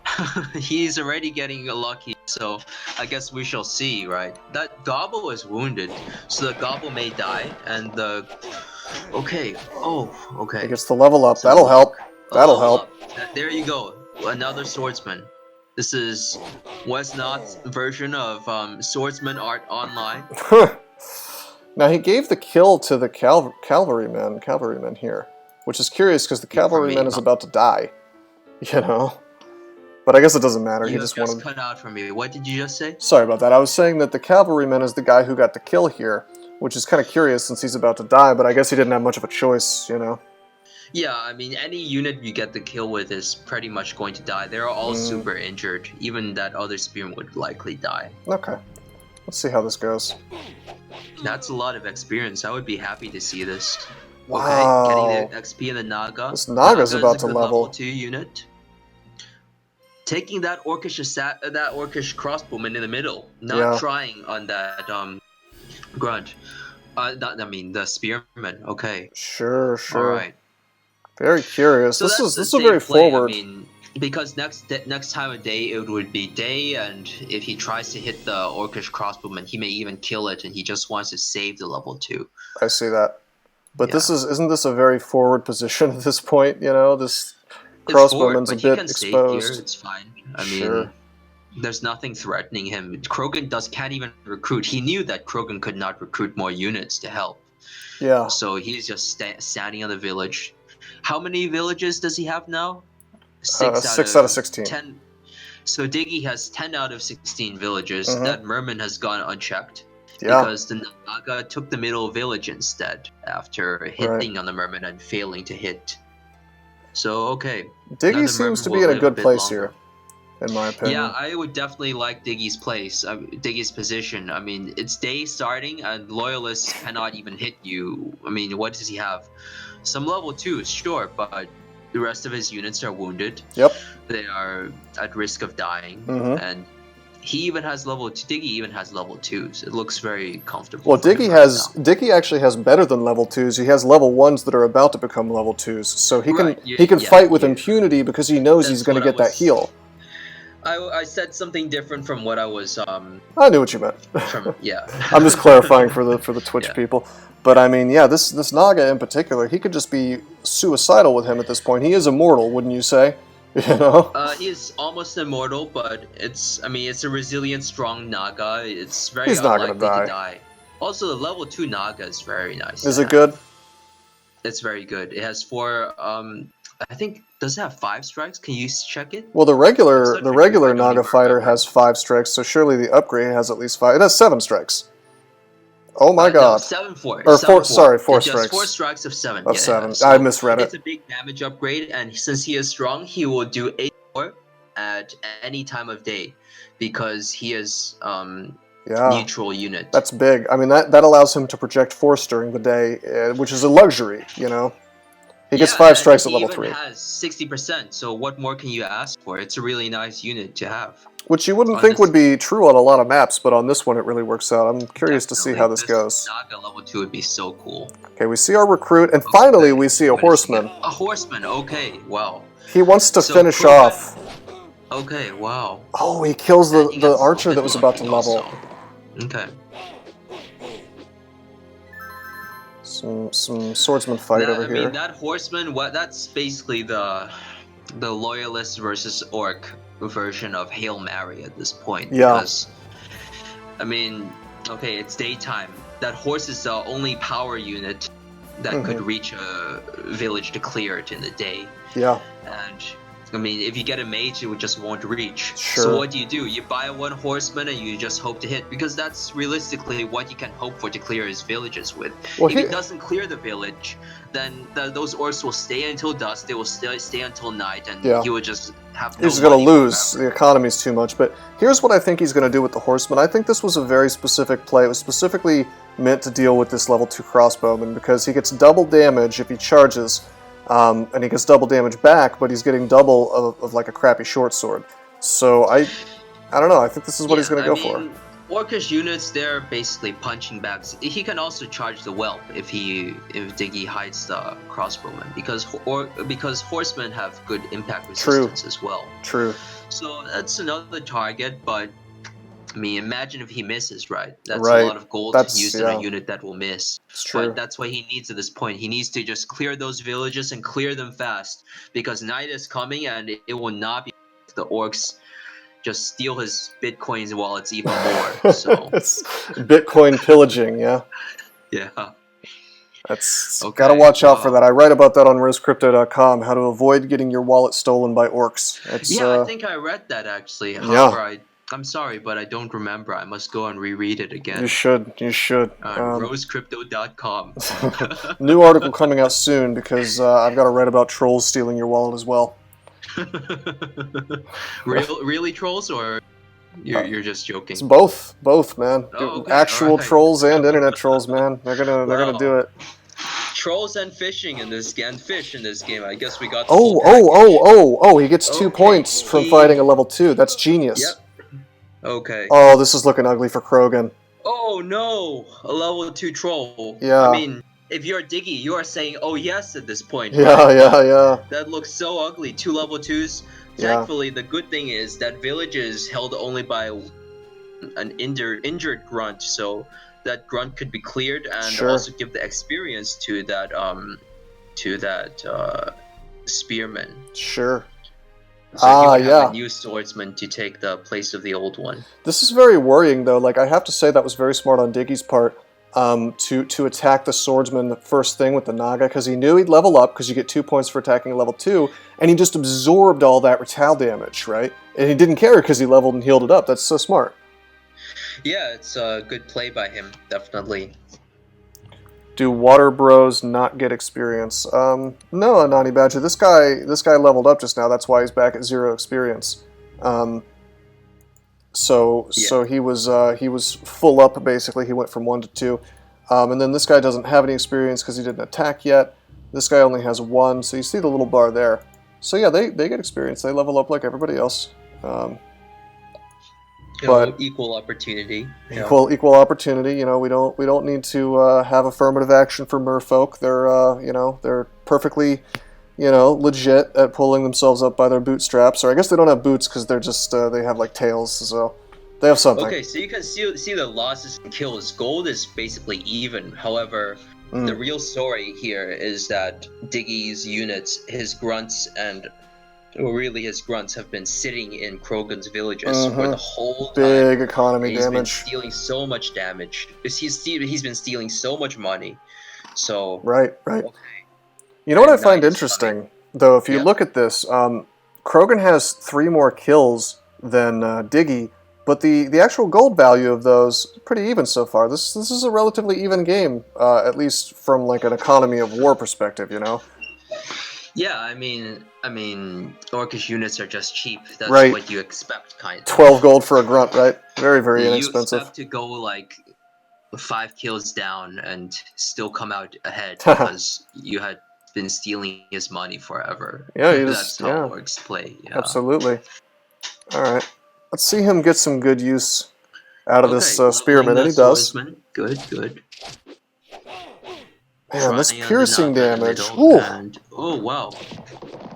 Okay, he makes a kill. That's what he needs to make those kills right. He does, and there it is. He's slaughtering. And he's defensively slaughtering. Oh wow. Was that 4 hits? Yes. It was so many hits on that with that swordsman. Yeah, swordsman representing, and that's like 10 is a lot, man. Like you were talking earlier, you said several times this game about just how much damage Loyalists do during the day, and man, it's really playing out. Like that's 100% true, and so yeah, it's insane. With swordsman, you get 4 strikes as well. yeah. It's that much likelier to hit than to miss everything. And he hit everything instead of just hitting some and not, Good luck. So suddenly these two guys, they were looking so imposing a moment ago, and now they're lonely. They don't have any friends to sort of zock and block the blows, you know? I'd be worried right now if I was Diggy, because he's just so vulnerable, right? Those units can still go back home and do something when night comes, but yeah, this is good for Krogen. It's exactly what he needed with that horseman.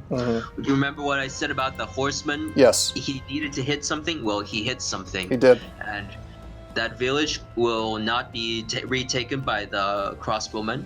And if he commits a Naga to it, which I don't think he will for sure, then that Naga will probably just get hit and die like the other Naga. So I just realized something. Yeah. Next turn is Diggy's, right?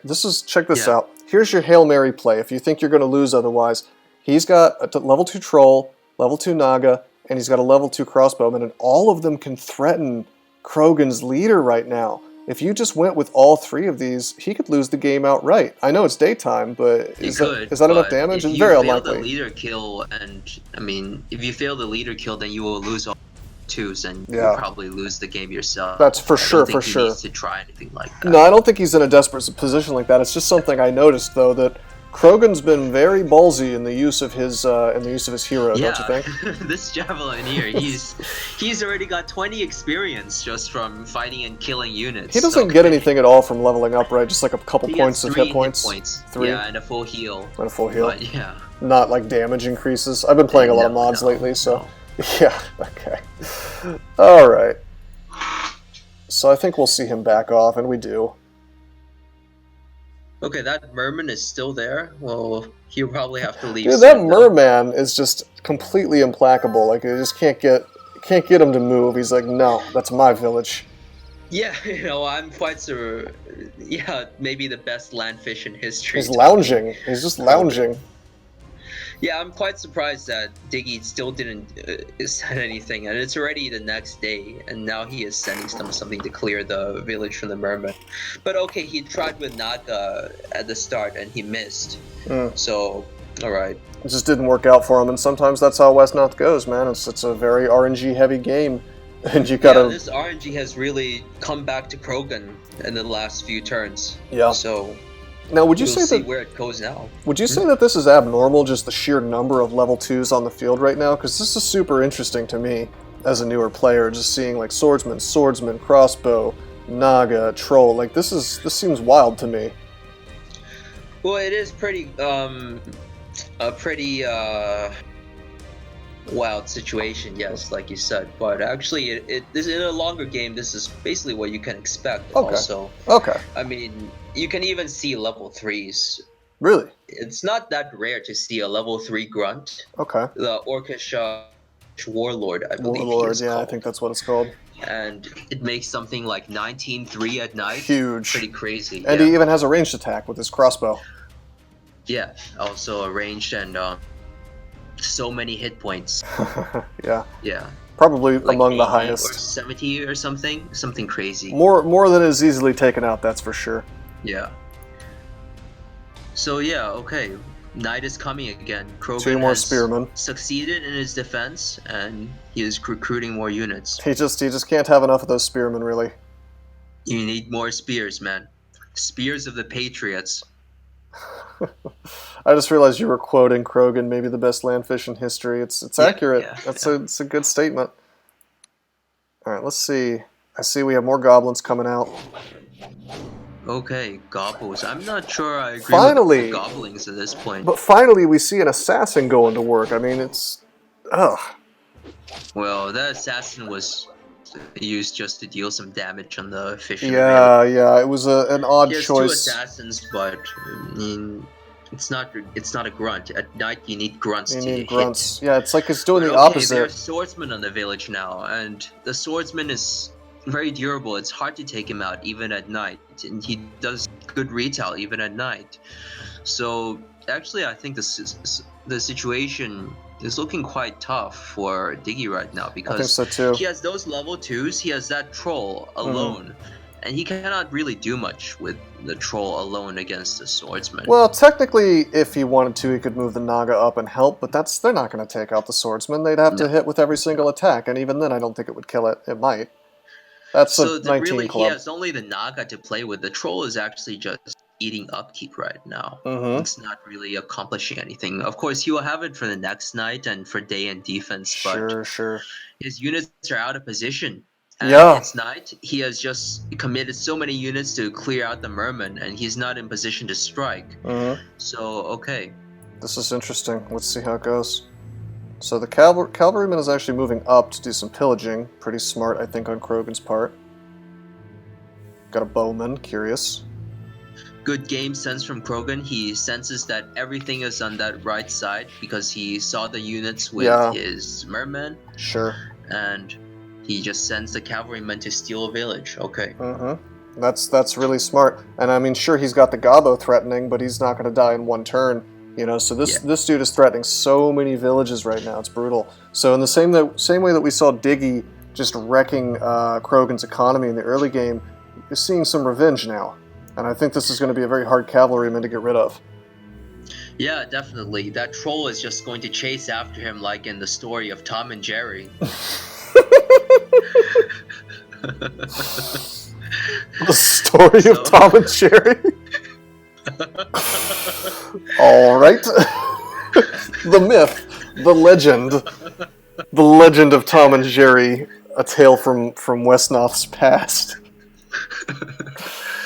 And those gobos will also just be chasing after him and capping the villages that he goes off of again. So that horse is a very happy horse right now. He is. He's moving fast. He has nothing to worry about really. Although I don't know, I still think we might see him try for a Hail Mary thing against the swordsman. Probably not, but maybe. No. You don't think so? Think it's not possible? I don't think so. More archers. Now it's Diggy's turn to bring his leader out. As you say, he pulls the troll back. You even see him ranging the swords, the cavalrymen with the gobbo. Is that weird? It's not too weird because, okay, the gobbo can even die from retail at night. True. He is so fragile. You can imagine the cav would hit 3 out of 3, and then the gobbo, it's his best unit to hit at night, his best time to hit, and he would still lose. Sure. How sad is that? Well, think about this. This is very interesting to me because he ranges the cavalryman, but the cavalryman is on a village, so he literally only did that to get 1 XP, which, you know, it's free. It's free. He's not giving XP to the cavalryman because this is only a level 0 unit, but that is interesting to me. I guess it makes sense. I mean, it's more like just to send a message, you know? Hey, take the spear. Yeah, throw the little toothpick. Yeah. Horseman's taking it one step at a time.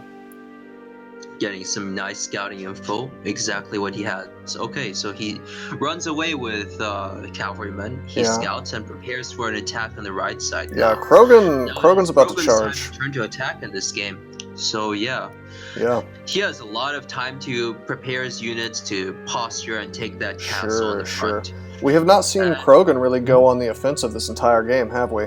Yeah, it's finally his time to come, and he has that horseman. He has an offensive unit. Previously, he had only bowmen and spearmen, and not really damage dealing units. Right. But now he has a swordsman and a horseman, so he could really make some kills now. Yes, he could. Let's see if that happens. It's a little scouting from the Gobbo. He wanted to see, I guess, exactly where the cavalrymen had gone. That's interesting. He's keeping that troll on that side. Yeah, that is odd, isn't it? Oh, poison on the swordsman. Oh, poison on the horseman. That's really solid. This is ruining Krogan's. Krogan's not going to be able to attack now. You can see that, but I mean, I don't know, because it's still 60%. It's still dawn, and he's so close to his villages. Those assassins are in real danger of dying now. Sure, but do you think that's a fair trade, though? I mean, poison on 2 really good units? I think it wasn't good, because he can kill the assassins. He'll be happy with just 2 assassin kills. That's true. And then he will go home and rest in the villages and prepare for night. That's a long rest, though. I mean, he took 8 damage. If he sticks around for another fight, that'll be 16 damage on each one. I mean, I don't know. I'm not so sure, although I agree with you that losing the 2 assassins would be painful. Yeah, I guess that also depends if he hits now. I mean, 60%, who knows? It right. Can also, if 60% of the time it dodges 100% of the time, imagine it will be that 60% of the time, you know? Maybe. Well, it's not just that, it's 2 different assassins, so it's like the odds of him missing seem to go up if you think about it. The more swings, you know, the more chance. Yeah. So we'll see. Yeah. More spearmen. Oh, he's really concentrating on the right side. He even brings his swordsman over. Another cav bot. This is not good RNG for Krogan. Oof, this is not good RNG. With the horse. He gets 1 assassin. Okay. Just 1 though. Like missing with the horse was huge. Like that would have been like a kill all by himself, really, or almost. Just with the double damage, but he didn't hit at all. Because it is only done. But he could easily finish it with another unit and kill the other assassin. Yeah, but didn't quite work out. I mean, he did get 1 kill though, which is good. It's still good. I mean, the spearman is in danger now, but I'm not sure he will actually go for it because it's daytime soon. And there will be more units coming to reinforce. Yeah, a lot more, in fact. Like I said, he even sent the swordsman this way, which is... actually, look at the swordsman. I think he is resilient, intelligent, right? Quick, intelligent, in the back. The one in the front is intelligent and quick. How much XP does he have? 13. Does he have 13? 13. Okay, so actually, there's a real possibility that swordsman would even level to a royal guard. Wow. Because you see, he has already 13 experience. He only needs 21 to level. True. And there is already a 16 experience unit kill potentially. The crossbowman. Yeah. That crossbowman. So he would kill that crossbowman maybe, and then he only needs 1 more gobble kill to be an immortal. That's true. Although he's living on borrowed time with this poison, so I don't know. That's a very courageous play. I don't know if we're going to see it, but maybe.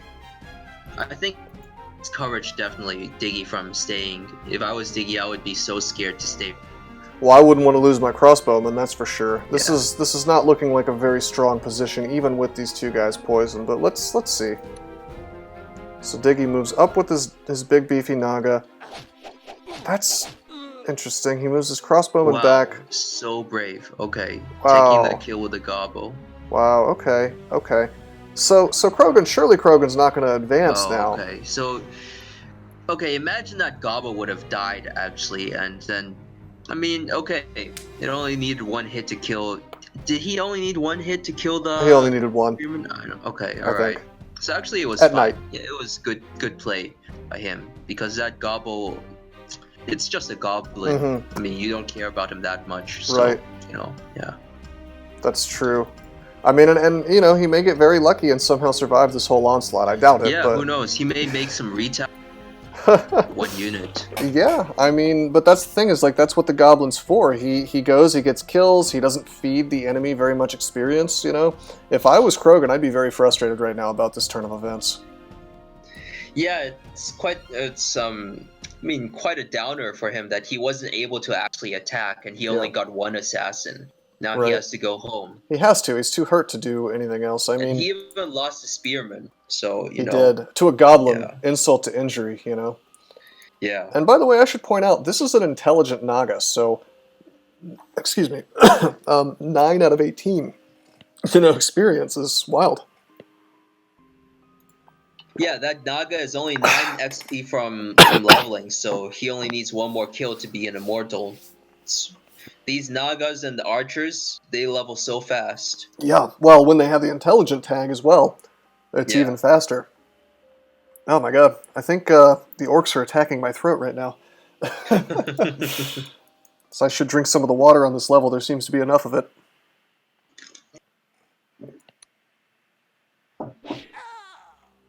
Goblin does not get lucky. Just one single strike. Oh, he goes for it. Really now? Okay, alright. So he's choosing to use these wounded units. They're so cool units. Will you really use them like that? Yeah. Yeah, it's like it seems a little bit suicidal to me. Yeah. He didn't need to do this, but no. Well, he doesn't want to waste the day. He wants to finally be. He's probably frustrated and wants to be on the offensive for once, right? Yeah, I mean, I don't know the though. psychological factor in this. I mean, you have so many cool units, but you can't actually use them. How frustrating is that? What's the deal with this horseman? Get the kill. I said, what's the deal with this horseman too? Like he's well, he didn't have a good here. target to hit, so he's just kind of dancing around with it, keeping it in a range. Maybe he will hit something next turn. Maybe he's on borrowed time though. You know? Yeah, that's worrying, man. Like I think that horseman right now he can actually die just from bad luck on one charge. So yeah, because remember that retaliation is doubled too. That's a big deal. Very concerning.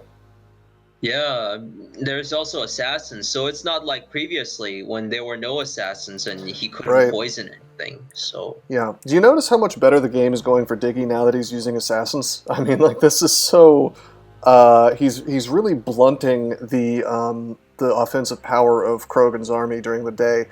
Although it doesn't seem like it because Krogan's just sort of courageously charging in anyway with things like the swordsman. I mean, very interesting. Very, very interesting. I mean, these assassins, they are an investment, so to speak. They are poisoning all these units. Krogan is using them in a okay, you can do that, but eventually imagine in 2 turns, 3 turns, when he will have 1 HP unit, and they will be 8 XP, 16 XP for the taking. Yeah, well, he sacrificed an assassin to make this happen, but just think about how much value he's gotten already with 8 and then another 8, so 16 damage per turn. It's been, what, two turns since he did that? So he's gotten 32 damage off of that. Like, that seems... excellent to me, you know, like that's a lot of damage. I really do think that Krogan should have just gone home after that one kill. I agree. But the thing is that poison, it bypasses the RNG. He just gets his damage. Definitely. You know, I mean, unless you miss all 3 poison strikes, but that's pretty rare. Sure, very unlikely. Well, do they have the? Yeah, they have the marksman, so always at least 60% chance to hit. Doesn't really care about what terrain they're on, so that's pretty hard to miss 3 attacks, statistically speaking. Yeah. So, I mean, I'm really curious, like, what will happen now? What will happen to Krogan? Yeah, well, he's backing off, setting his more healthy units, gets a 3rd poison, wild. And he keeps that troll on the left. He does. Okay. He's probably afraid. That troll would be so useful right now on the right. He would be, but I think he's afraid of... He doesn't quite, remember that... What is he afraid of? There's, like, nothing. Well, but he doesn't know, like he knows that there's a cav here, but his we have to remember this fog of war, and there could be like more calves up here. I think he's just playing defensively. Like you notice that he has not just the troll, but 2 gobos. That tells me he's afraid of horses, and lots of them. He doesn't want economy damage back here. Maybe that's a mistake, I don't know, but I don't agree with it. I think he could have definitely put the 2 goblins on 2 villages and, protected the other ones with leader. Fair. And okay, if the cavalryman wants to come in the back, then he needs to do it with reinforcements coming to trap him. Right, so, right. I'm just saying, I think that Diggy is afraid that perhaps Krogen he is scared. I mean, might have more. It's some psychological influence on this game. Right, right. Well, if there was even like a remotely large push on this side, he'd be in trouble if that troll wasn't there. That's all I'm saying. Considering that goblins can die in one hit pretty much at all hours of the day. Yeah. So, but this is interesting over here. I mean, like, if I was Krogan, I'd be a little sad. All these poisoned units, I mean, good God. I mean, there's even the Cav is zocked. He will need some luck, definitely, too. How much XP does the Cav have? Can you 18. see? Okay, so even if he kills a unit with a Cav, it's not guaranteed that he will live. And what has he taken? Swordsman was such a cool unit. He even had some XP in the Swordsman, and now the Swordsman is just dying. Yeah, and if Krogan's turn comes around again, it's another 8 damage guaranteed. Like these are gonna be 1 HP units real soon. Not even the Swordsman is gonna, like you said, the Swordsman's done. He can't level up really before he dies. Like there's no way he's gonna survive. I guess he could back off now, but how long until that Swordsman would be valuable again? You know? I don't think he would even be good HP at the next day if he backed exactly. off. No, he would not be. Yeah. He needs to make a big stand, basically, a heroic kind of death. Yeah, I mean he should try to suicide himself eventually some unit. Okay, so he misses a lot, but he kills the assassin anyway. Okay, a little bit of luck with this. Swordsman getting some play. Yeah. And now we see, other swordsman. Yeah, okay. Krogan pulling that swordsman to this side, starting to pay off a little bit. Now this poisoned cavalryman does get the kill. Oh! Ouch! Wow. Archer vs Archer, man to man. Yeah. Okay, that is daytime. That is the Loyalists archers, the Loyalist bowman's time to strike, and he. Yeah, well, he just gets him right between the eyes. That orcish crossbowman. And he kills a level 2 unit. Crossbows? We have sunlight. Sunlight yellow overdrive right here. Pretty much, man. Like I guess those crossbows just don't cut it. Versus the virgin crossbow orc versus the Chad bowman, who will soon be a longbowman if he doesn't die. Yeah, can you see that look on the longbowman's and the bowman's face? Look at that beard. He's just what a Chad. He's just looking at you like, what is this orcish nonsense? Yeah, and soon he's gonna grow like a bitchin'. He's gonna shave his beard, and he's just gonna have like a bitchin' mustache. You know, handlebars and everything. You know, really like a super Chad over here. And then he's gonna get really old in the process of getting even better. You know, that's just what you do when you're on the battlefield. You age like 10 years as you become a better bowman. Yeah, I guess this is like Playboy Mansion or something. Oh my god. Alright. It was fun having you on my Twitch stream. I'll see you around. Oh man, but check this out. Actually, all the assassins have died, so the other units will not be in danger of being poisoned now. Sure, which is but good for he's still getting value. He's from this poison. He's still getting value. Like it looks bad for Diggy, but like, you know, these are not necessarily going to level up. This guy's going to die. This guy's going to die. Like this is so much free meat for the Orcish army. Basically, he just has to Definitely. However, depending on the luck, that Cav might actually survive, which would prove to be a real pain for for Diggy. A leveled up Cav would be a very big problem for Diggy at this point. Let's find out. So he goes for the bowman first. He misses.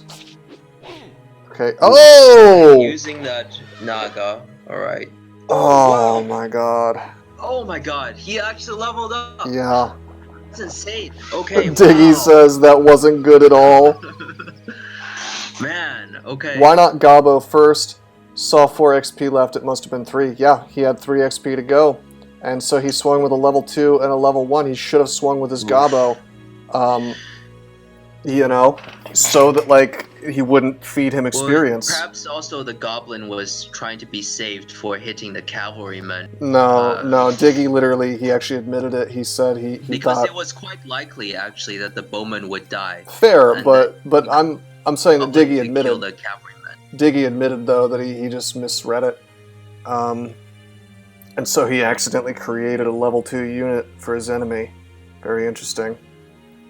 Well, it was risky. It could have paid off, but in this case, it didn't pay off. So Yeah, well, what he could have done is, yeah, like Krogen said, he could have attacked with so he has 3 experience to go. So he could attack with 2 level 1s, a level 0, and a level 2. I think this was a horrible misplay. I mean, it's easy to say after the fact, hindsight's 2020, but I think that was very big in terms of, like, he basically gave his opponent a big turn unnecessarily. That's an unforced error, I think. yeah, he should have at least hit with another grunt first, Right. because he had a lot of grunts. Yeah. And then Now this looks hideous. It does. And he may even level up this cavalryman. Like, he's got a free turn. Yeah, that swordsman on low hit points, he has 1 hit point, but he will not die now. He will probably just go home and get healed. Yeah, and think about this. This cavalryman doesn't even have to kill a big unit. If he could kill the Gabo, probably a bad idea to swing into that, but even killing the Gabo would level him up. In fact, if he just attacked the Naga warrior, it would level him up if he doesn't die. Well, if he doesn't die. No. Yes, fair enough. I'm just saying, though, that like this is a real risk of leveling. Well, actually, right now, as things stand, I think there is a significant chance that, Loyalists will even stay and just keep.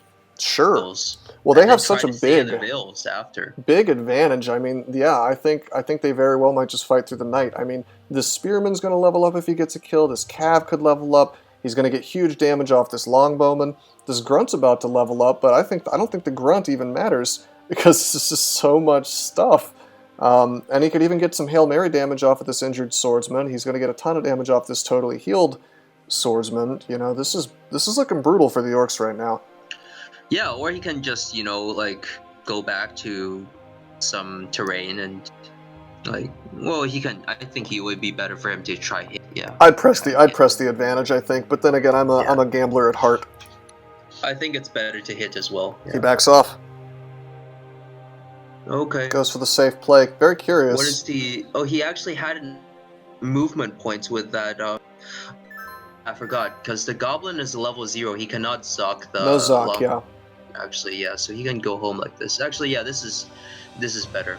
This is the safer play. I would have gone for the totally stylish. I would have probably swung with the swordsman, or not the swordsman, the cavalryman, just to do the Hail Mary. But I think you're right. This was the smarter play, even if it's not the flashy one.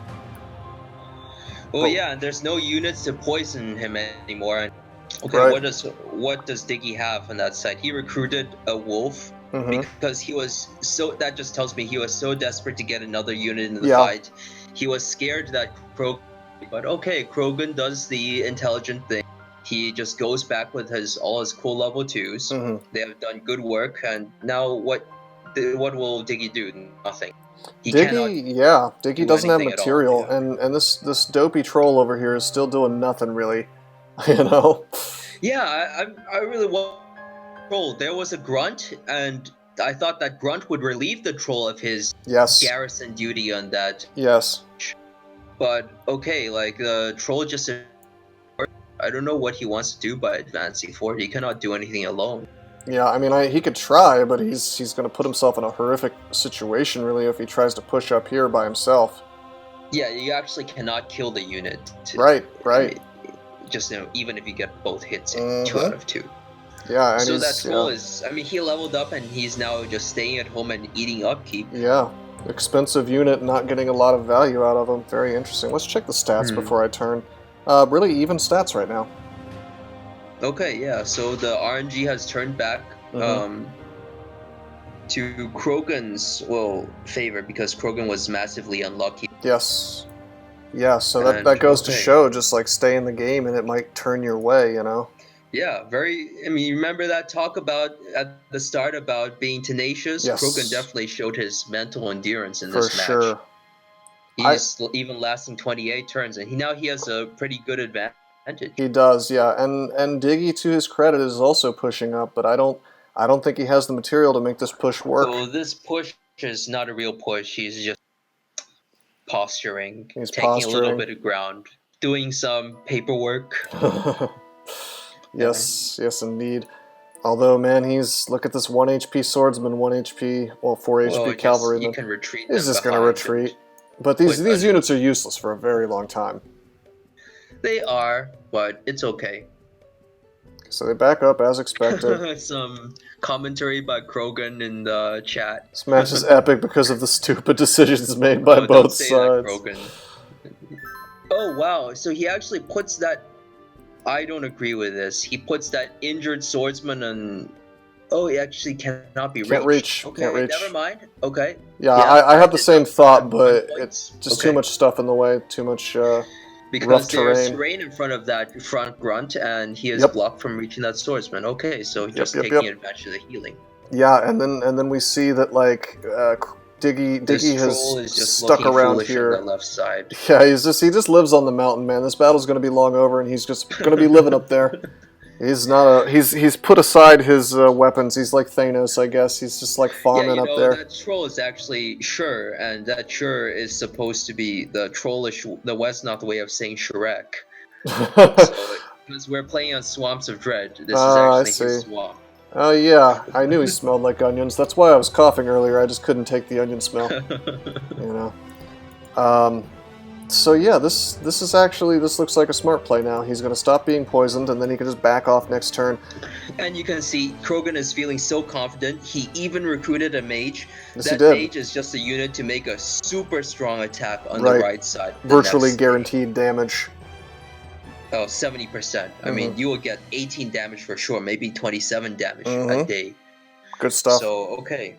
I mean, it's really looking tough for Diggy. I think Krogen takes this match. He's got to pull a rabbit out of his hat to defend now. Yeah. He's pushing on the left to his credit. I don't know how much good it's going to do. He really should take that troll on the right side. He needs that troll so badly, but the troll is just... Okay, it's doubling down. Oh, he's sending Naga. He's actually moving the fight to the left side. Here we go. He goes for the swing. Alright, one hit. But I don't think it's really going to achieve anything. I mean, he can just swing units around. Yeah. Where did that Wolf Rider go? I know he had one. Am I blind? It's all the way over here. Yeah. See, I almost would have sent that to the right side, because if you think about it, he could maybe even chase this swordsman down. Is that a silly idea, do you think? He would, if he had sent it to right, what he would have accomplished is making it so the swordsman couldn't heal one turn earlier. Which is, I mean, it's something, maybe it's the better thing to do, but what he tried to do is send it on the left to try and do something on the left. Look at this sneaky bullshit, by the way. You see this cavalryman here? What's happening here? Wow, that cav. What's happening actually, here? Diggy sees him because the wolf can see him. But, okay, that cav is going to be a pest if he gets behind. Because he's just going to get in the village. And these two back here. Come back, yeah. Yeah, if he was feeling really frisky during the day, he could even attack this Gabo, although I don't think that's a good call. Well, he should just stay in the village. Right, exactly. So yeah, actually very good play with that one cavalryman. He's doing quite a lot. I think so, yeah. He's certainly giving Diggy something to think about. Check it out, check this out. This Naga warrior is saying, don't talk to me or my son ever again. He's got his little buddy here. Right? Yeah, those Nagas, they have water hexes to hit from. Actually, they can do something. So. Sure. Although I think we're gonna see Krogen back off. Krogen can just back off. Yeah. That would be the smart thing to do. I think this game really decisively starts to end next during the daylight next time. It must be. Oh, he's going for it. Oh, he's going. There he goes. Okay, yeah, that cav does slip past. And he backs off. Yes. So Krogen really is just like solidifying his position. You know, this swordsman is firmly into the safe zone now, and so is the cavalryman here. Yeah, even if he doesn't attack the next turn, because I don't know, maybe he would need to pull units to defend on the left or something. Yeah. I mean, he can just sit on this advantage and enjoy it. There's a Farsi proverb. We have a player called Reza Math in the chat, and he often likes to teach us these Farsi proverbs. Okay. There's a Farsi proverb that says, "Sit on it and enjoy." Oh my god. So he may even just sit on this advantage and enjoy it. That just sounds lewd. All right. Lewis Hards is asking. Maybe you have a lewd mind, Malcolm. I think I do, actually. I spent too much time on 4chan, maybe. Lewis Hards is asking in the Twitch chat, how long has the match been going on for? Well, we're casting a replay. This is 30 turns, and we believe it's something in the range of 40-some turns long. 44 or something? 44, that sounds about right. Yeah. As far as time, I'm not sure. But that uptime's going to lie to you a little bit because I was streaming chess before this, but yeah, this is a pretty long, epic kind of match, but I think it's been fun so far. Yeah, I've had fun so far too. I'm still having fun. See new assassins coming out. Well, one. Yeah, one assassin just to, follow up on this side. Yeah, because the other side, he won't be able to do anything anyway. He's even going home. So everybody's just positioning. Like, these turns are... Well, no, here's Krogen's big play. This is the time. Opens up with some throws. Some spears right now. Well, it's still dawn. It's still dawn. Yeah. But he's getting ready to make his big play. He's getting in position. He gets his longbowman in front. Okay, but there's not too many units on the right side, so I don't think he will be able to really kill much. Maybe not. Kill anything. In fact, the longbowman, kill one unit. Even during the day or in the morning, like, this longbowman is it's a little risky for him to be so close to all these grunts, In fact, this grunt... Actually, it's not. You can see that longbowman, he does 8-2 in retaliation. That's not bad. The grunt, if the grunt is not strong, the grunt does 9-2. So actually, the longbowman, he's good in melee, he's good in ranged. Sure. It's not good to hit him, really, yeah. Fair point. Well, I think that Diggy needs to be very careful and not lose this grunt here, because he's about to level. Yeah, that grunt, he really needs some level 2 units to fight all these level 2 units from Krogen. Yeah. He has that troll. That troll has done nothing the whole troll's game. Backing off again. One time. He's still running.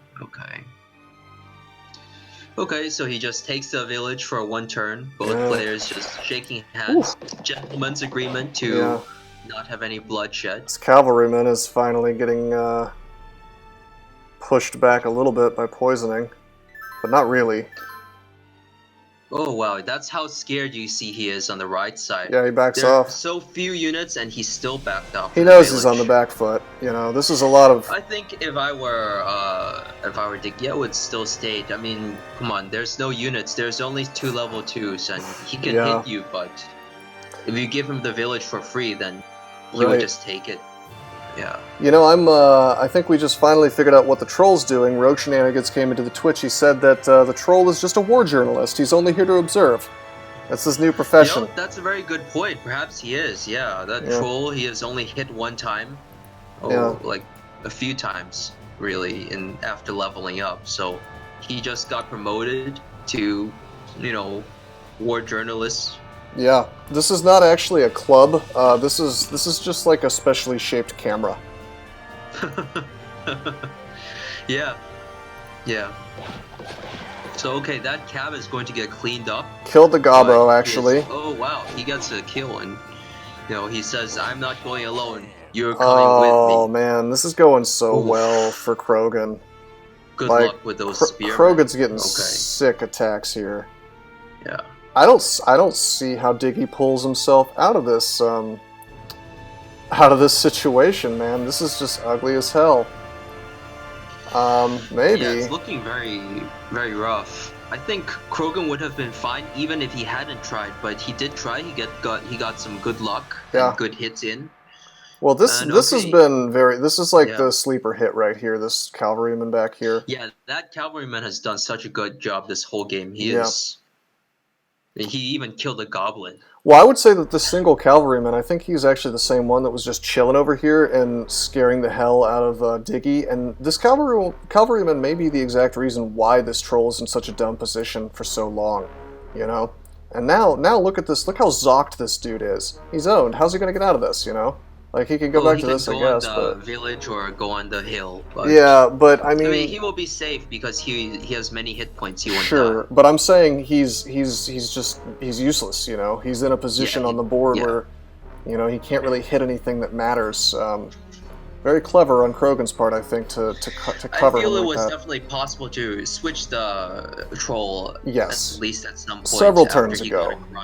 I think so too. Okay, he preferred to keep it on this side and try to hit at night and maybe hope for 2-2. Mm-hmm. But he didn't get it. Yeah. So he does back off, go to the village. Goes for these Pierce. It's just going to be so hard to get back out of that village now. Why didn't he swing with the Wolf Rider? That's weird, right? He tried with a wolf? No, Sorry, he did. I didn't Did he? see that. No, he did. I'm saying, why didn't he swing with the wolf? Oh, he didn't. He arrowed. Weird, he arrowed. Yeah, he poisoned. Maybe he forgot about the wolf. No way. He had just got done moving it. Oh no, it was 7 hit points. Okay, so the reason why he didn't try to with the wolf is because that wolf would have needed 3 out of 3 to kill the Cav. So actually, it was not likely at all. And fair point. Imagine that Cav would have hit the wolf back in retail and killed another unit. It would have been so annoying. Brutal. Yeah, no, I understand daytime and all. Oof, that troll is just not doing a good job this whole game. I'm almost disgusted with how well that cavalryman is doing as well. He just did more damage to the assassin, and I think he took no retail. He's dying really hard. No, he took retail. Krogen just does the intelligent thing. He pulls back after taking the village for 1 turn. Krogen is playing so defensively, but he's just building up material after material after material. I mean, look at his army. I don't see how this gets beaten. I just don't think it can happen. Well, that's what all you need to do. You just need to sit on the advantage and slowly grow it. Yeah, and I don't think that, I mean, he probably has a lot of upkeep, but he's also got the village advantage, you know? So yeah, you can see he recruited a horseman. I mean, that's how much money he has. That's 23 gold. That's a lot, man. That's expensive as hell. Produce these power units, supply efficient units, and just, you know, he's not even worried about defending at night right now. He is even thinking about the next day, what he will do. He may even start the attack at dawn. Yeah, he may. He may. Yeah. So now he goes... It looks grim for Diggy. He goes for the rider, he succeeds, he's going to heal his assassin on the village. Pulls up these Nagas. The Naga and his son holding the center down. They even move in tandem, man. Yeah. I mean... Little buddies here. And now look at this cavalryman. 26 out of 28 experience, fully healed. He's ready to just go, like, level me up, you know? Yep, that 40 HP is not going to die in 1 round, nope. So, I mean, you can even hit the Naga right now. It's out of reach, but you can hit him when you get... Soon, yeah. Lewis is saying, place your pets, everyone. He may even, honestly, like, this is a little bit ballsy, but he could go to this square right here and just attack the grunt, and then... He would be hard-pressed to die the next turn. It was possible, but... Well, it would be nighttime, and it wouldn't look good for him at night, so... No, but if he survives, he gets fully healed, you know? It's an interesting play, I don't know. I mean, even if he levels up, I see. If he levels, it still wouldn't look good for him at night. Maybe, so. But how much material does Diggy even have? I guess he has a decent amount here. I guess I'm not giving him enough credit. He does have... amount. This is pretty good. It's going to be night soon, so he can still do more. Big damage. He has a goblin coming, so... Right. It's a smart thing to do. Krogen's playing the coward, but it's the smart thing to do. You know, he's pulling back, he's playing defensively. Like you said, just sit on it, so to speak. Yeah, sitting on it and enjoying as Ray's Oh my god, I cannot be the only one who finds that to sound lewd as hell. I just know I'm not.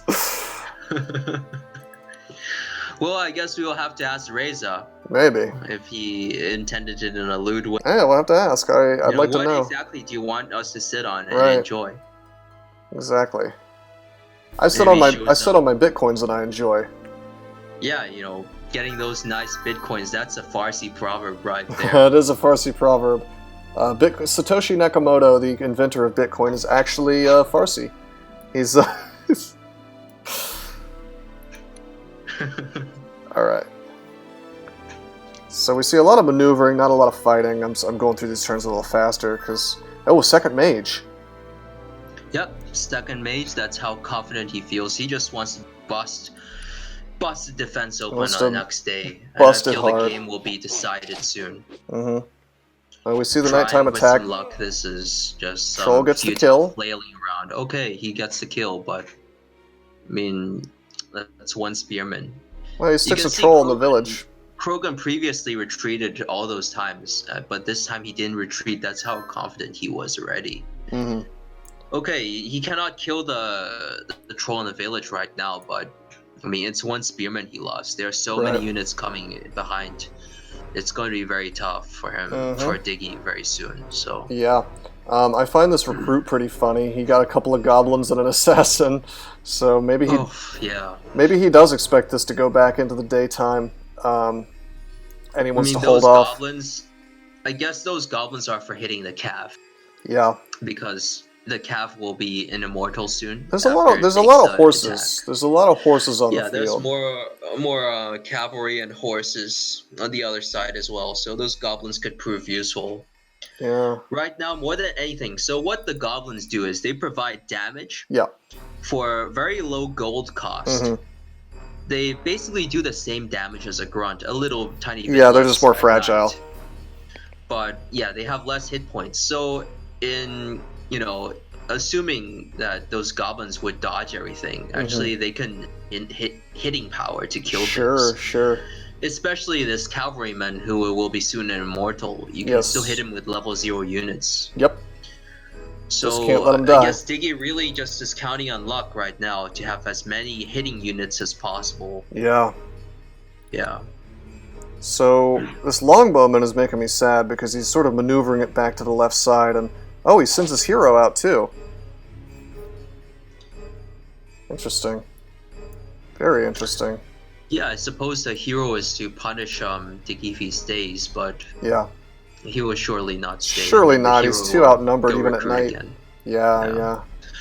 But actually, I wonder right now, would there be a lead? There is actually a small chance for a leader kill. If he gets all he didn't take it though. He didn't take it, yeah. I mean, if I was Diggy, I would really be thinking about pulling Hail Marys like that, especially the fact that it was nighttime. Right now, this is a time for it. You said earlier, should he do it?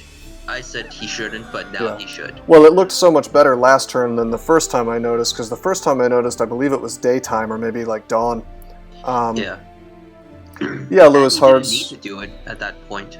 Lewis Hards is asking me, is this fog of war? There is. We have it turned off from our perspective as the almighty replay watchers, but on their side, like I could say each team, and this is what Krogen sees. So the fog of war definitely does impact the tactics of what's going on here. Should probably turn this back to full map. So yeah, yet another unit on Krogen's side about to level up. You see this spearman here? Yeah, 20 out of 24 experience. So he will very soon level. He will level goblin. Yeah. Wow. Very, very interesting stuff. 2 mages, a horseman. He's got the full package. Yeah, he's ready to do. He's rolling. Do some serious damage. They see him rolling. They hating, trying to catch this orc in the day. It's a little bit choppy in 90 Badger. I'll see what I can do to fix. I mean, I don't know if that's just like a product of how the replays work in this game, but oh, leveling that swordsman, very nice. Yes. This is just too much material. There's no way. Krogen just wins. Just hitting with all these units, even at dawn. Oof. So rough. And this isn't, like you said, it's not even daytime yet. Yep. It's not even full day, and he's still just wrecking everything. Looks very bad. It does. It does.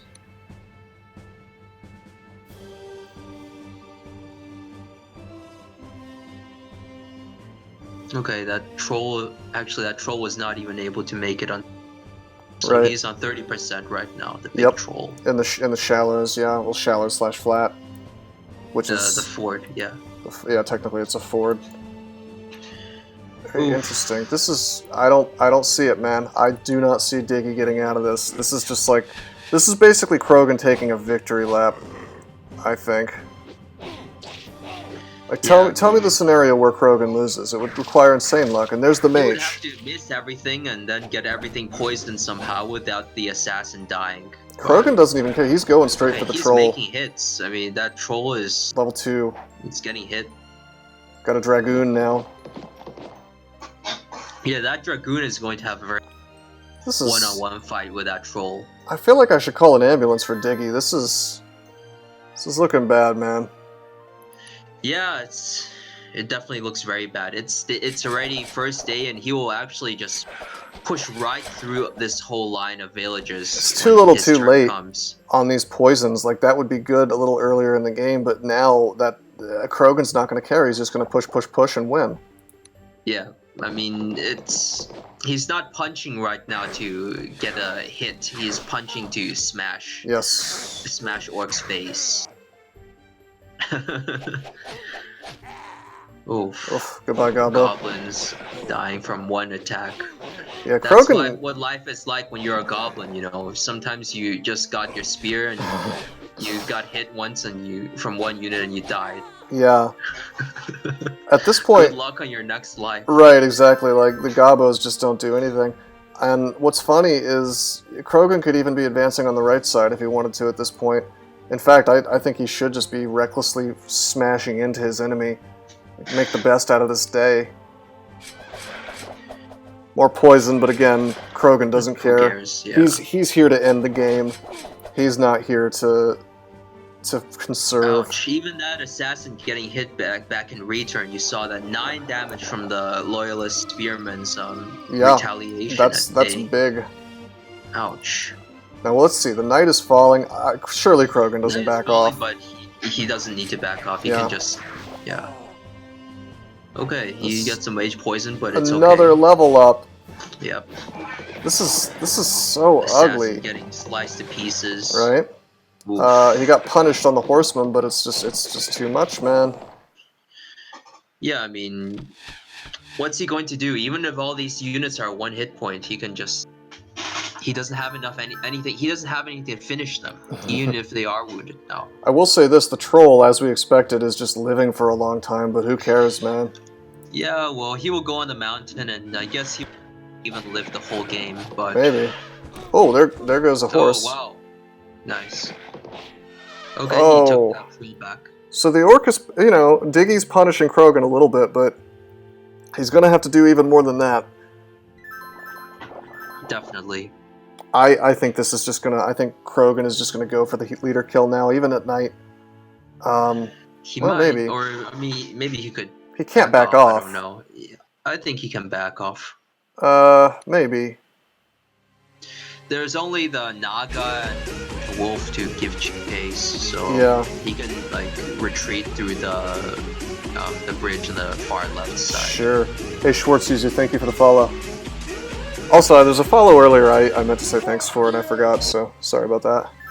I think Hardwood was talking. I didn't want to interrupt him.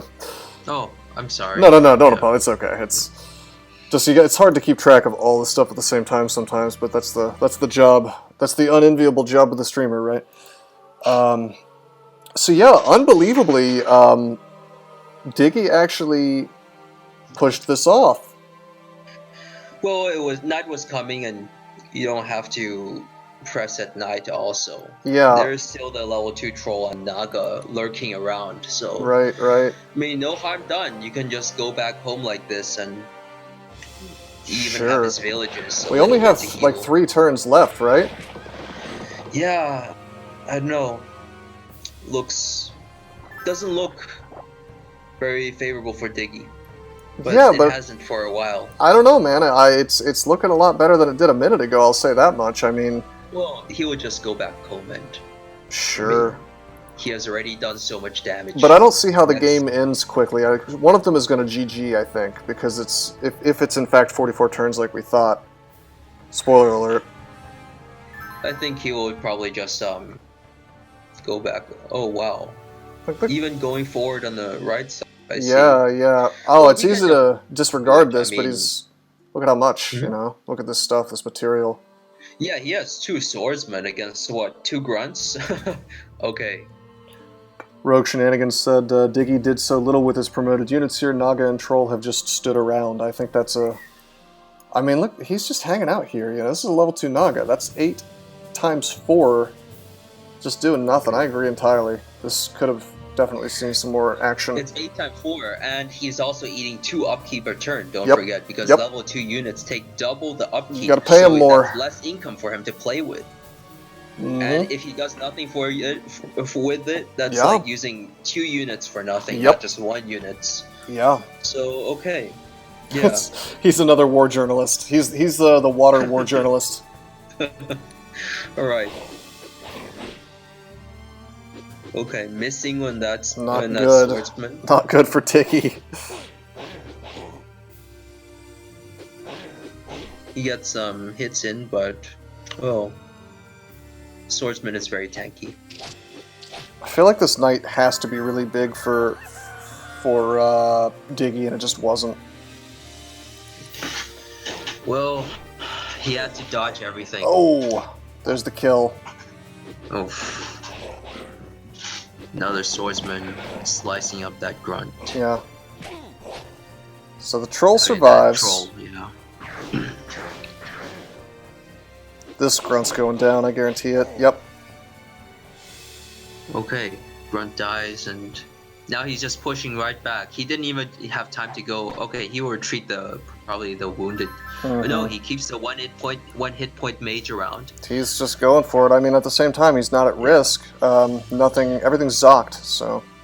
Yeah, the only unit with ranged retaliation is the Gobbo. Yeah. So as long as he does not, just trying with some suicide tactics to the Gobbo. Ooh, that is a level 2 grunt. But the swordsman doesn't die though. That's true. Okay, so some unit dying, some getting poisoned. Against all odds, Diggy is actually holding off this relentless assault halfway decently. I mean, look at this Orcish warrior in the center here, you know. But Day is coming, so he's screwed, Day is right? Here. Yeah. Day has already come. Day has arrived. We're in the morning. Yeah. So I think he will probably just level. He may even level the mage. Who knows? Maybe. Yeah. Yeah, maybe. This guy, if he could kill a level 2 unit. Yeah. Which is, by the way, this is a level 2 unit right here. He would immediately get the level. And I bet he would go for a white mage, just to get like mobile heals. But that's just a guess. I'd say red mage. Do you think because red mage is better for dealing damage at any time of the day, and it also does he's more neutral, damage. isn't he? Or no, he's not. Is the red mage neutral? Red mage is neutral. Yes, he is. You can see the red mage loses their conviction to lawfulness. Yeah, he's at risk of becoming a lich. So that just goes to show, don't go to college, kids. Right, because it will make you evil. It will. It actually will. All right. Okay, whelp goes down. So that whelp dies, and that village is just, oh wow. Will he try? No, he will just pillage a village and go for the safe play. Okay. He's getting this guy down. Doesn't care about leveling his mage because he's too busy having a level 3. Oh wow, okay. Wow. Oof. Now it's over. It was over before, but now it's gotta be over. Like, yeah, I surrender, don't kill me. Let's look at this Royal Guard and how just big boss pimp this unit is. 11 times 4 swordsman, 75 hit points. It's daytime, so he actually does 15 times 4. Outrageous. He has 6 movement points now, whereas he had only 5 before. So you can chase down any unit that he wants to chase to. So actually, you can just never get away from this guy. Also, please pay attention. Pay attention to his name. It's Barry because he's going to bury you. He's going to put you in the ground. He is. He is Yeah. a champion. Oof. I think this is the GG. Man. And even no mercy from No Krogen. mercy. Yeah. Diggy has surrendered. What a game. You know, wow. What a game. There were points of this game where I thought that Krogen was done for, you know? Yeah, same. It was really an epic game, just back and forth the whole way. Yeah. Krogen got a lot of bad luck, but he persevered. Mm-hmm. He didn't give up, and he made a comeback. Yeah. Really nice play. Yes, yes. And it just goes to show Loyalists are overpowered. No, I'm just kidding.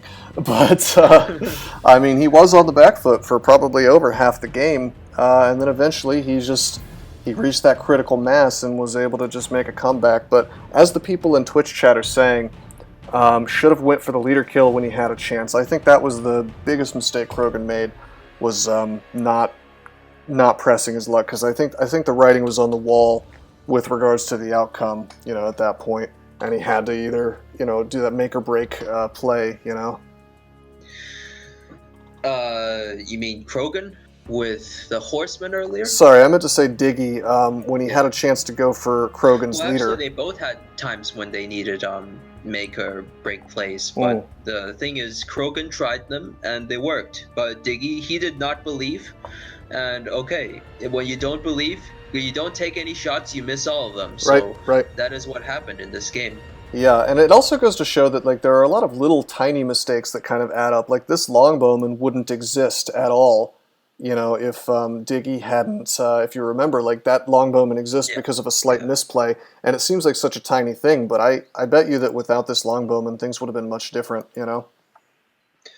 It would have been quite different, but I don't think it would have made or broke the game just by itself. Right. However, Diggy, in the early game especially, he really should have blocked that keep. Yep. Imagine he would have blocked that keep and couldn't recruit units for one turn, maybe even tempo. 2 turns. That's a tempo attack is what you call that in StarCraft and games like that. You really would out-tempo Krogen at that point, because it's just totally throws him off of his game, you know, for at least 1 turn, maybe more. You know, because how long is that grunt going to live if he's on that keep? Probably a long time. And he's it a grunt. would be at night, as well. Yeah. I mean, he could even try with a grunt to hit the... I mean, he probably wouldn't, because it would lose hit points. Yeah, you just want to live. Try. I mean, on the other hand, I mean, he can't block every single keep. There's 3 keeps, you know. But it would take like maybe 2 turns to... Right. And then the units would have slowly come out and slowly come, and it would be it would have been a good tempo attack, that's for sure. Schwartz user, no problem, man. I'm glad that you came to the stream. I'm glad all you guys came to the stream. This has been a really fun time, especially you, Hardwood. Thank you for joining me. Thanks for having me. Thanks for watching, guys. Yeah, thanks to Krogen and Diggy for playing the game. I believe Krogen was the source of the replay as well. Yeah, well played, guys, and thanks for the awesome game. Yeah, all right. Do you want to say something about the new schedule that we have? Yeah, so today is Friday, and I believe that around 4 p.m., that's Eastern Standard Time, we are going to be doing replays once per week. Live cast on this Twitch channel every Friday. So if you like this kind of content, just make sure you show up on Fridays. They'll also be put on my YouTube channel as well, probably within like 24 hours of the cast. Totally, yeah, you're coming in at the end, but I'm probably going to play some Dungeon Crawl after this, so don't worry. But yeah, thanks to everybody for participating. Again, thank you, Hardwood, and I'm looking forward to the next one.